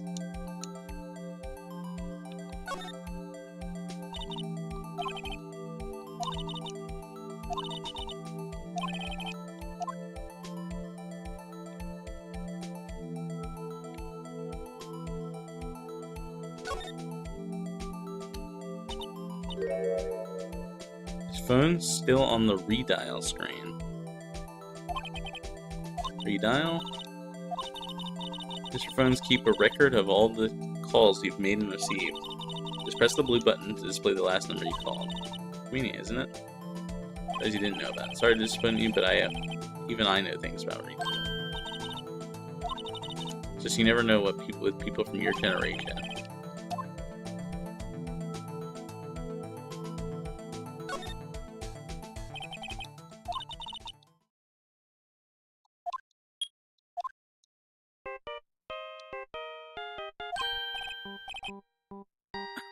That song, I know that.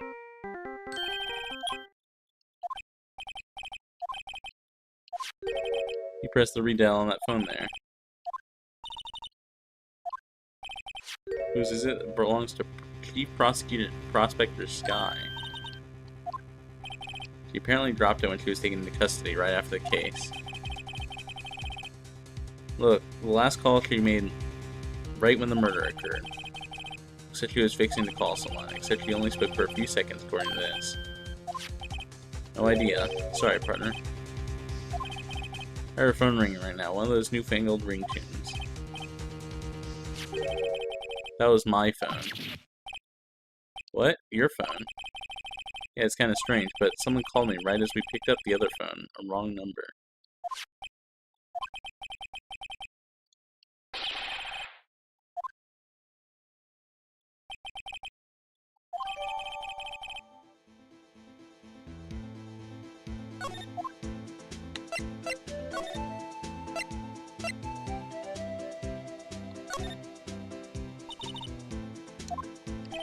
Oh, I didn't realize it was more to talk about.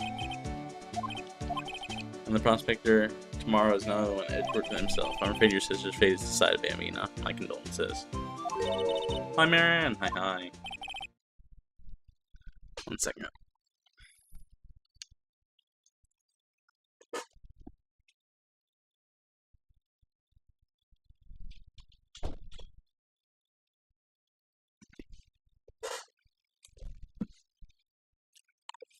How are you, Marianne? I hope you're doing well. I hope you're having a good Monday.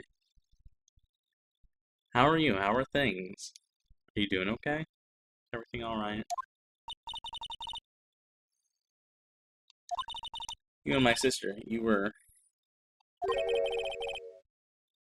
Is there something between this cop and her sister that I don't know about?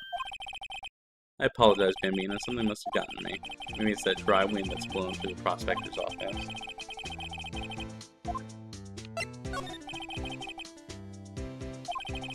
Forged evidence in the rating testimonies, you mean? It was unbeatable because he did whatever it took to win. Unbeatable, that is, until he met you. But rumors are just rumors, aren't they? These are prosecutors we're talking about. Evidence everything to them. If all the rumors throw out evidence to the source, you'll find one person. But they're off limits, untouchable, you might say. One person? Who? I hate to say this, but it's your sister, Bambina. Chief Prospector Lana Sky. What? My sister? Edgeworth couldn't wrestle all those cattle by himself. Some people load their guns with bullets, some people load them with deals. Wait, what, you're saying Edgeworth is making deals to win trials? Where there's gunshots, there's bound to be bullets. That's what the old-timers say. There's a big old secret hidden around somewhere. Everyone knows it.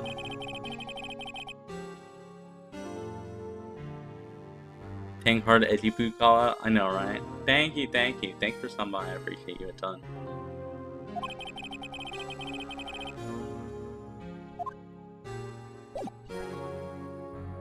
Alright, I'm tired. I think I'm going to call it here for the evening. We will continue to examine the case, because there's still stuff to, like, get here. Next time. It's gonna pretty good here.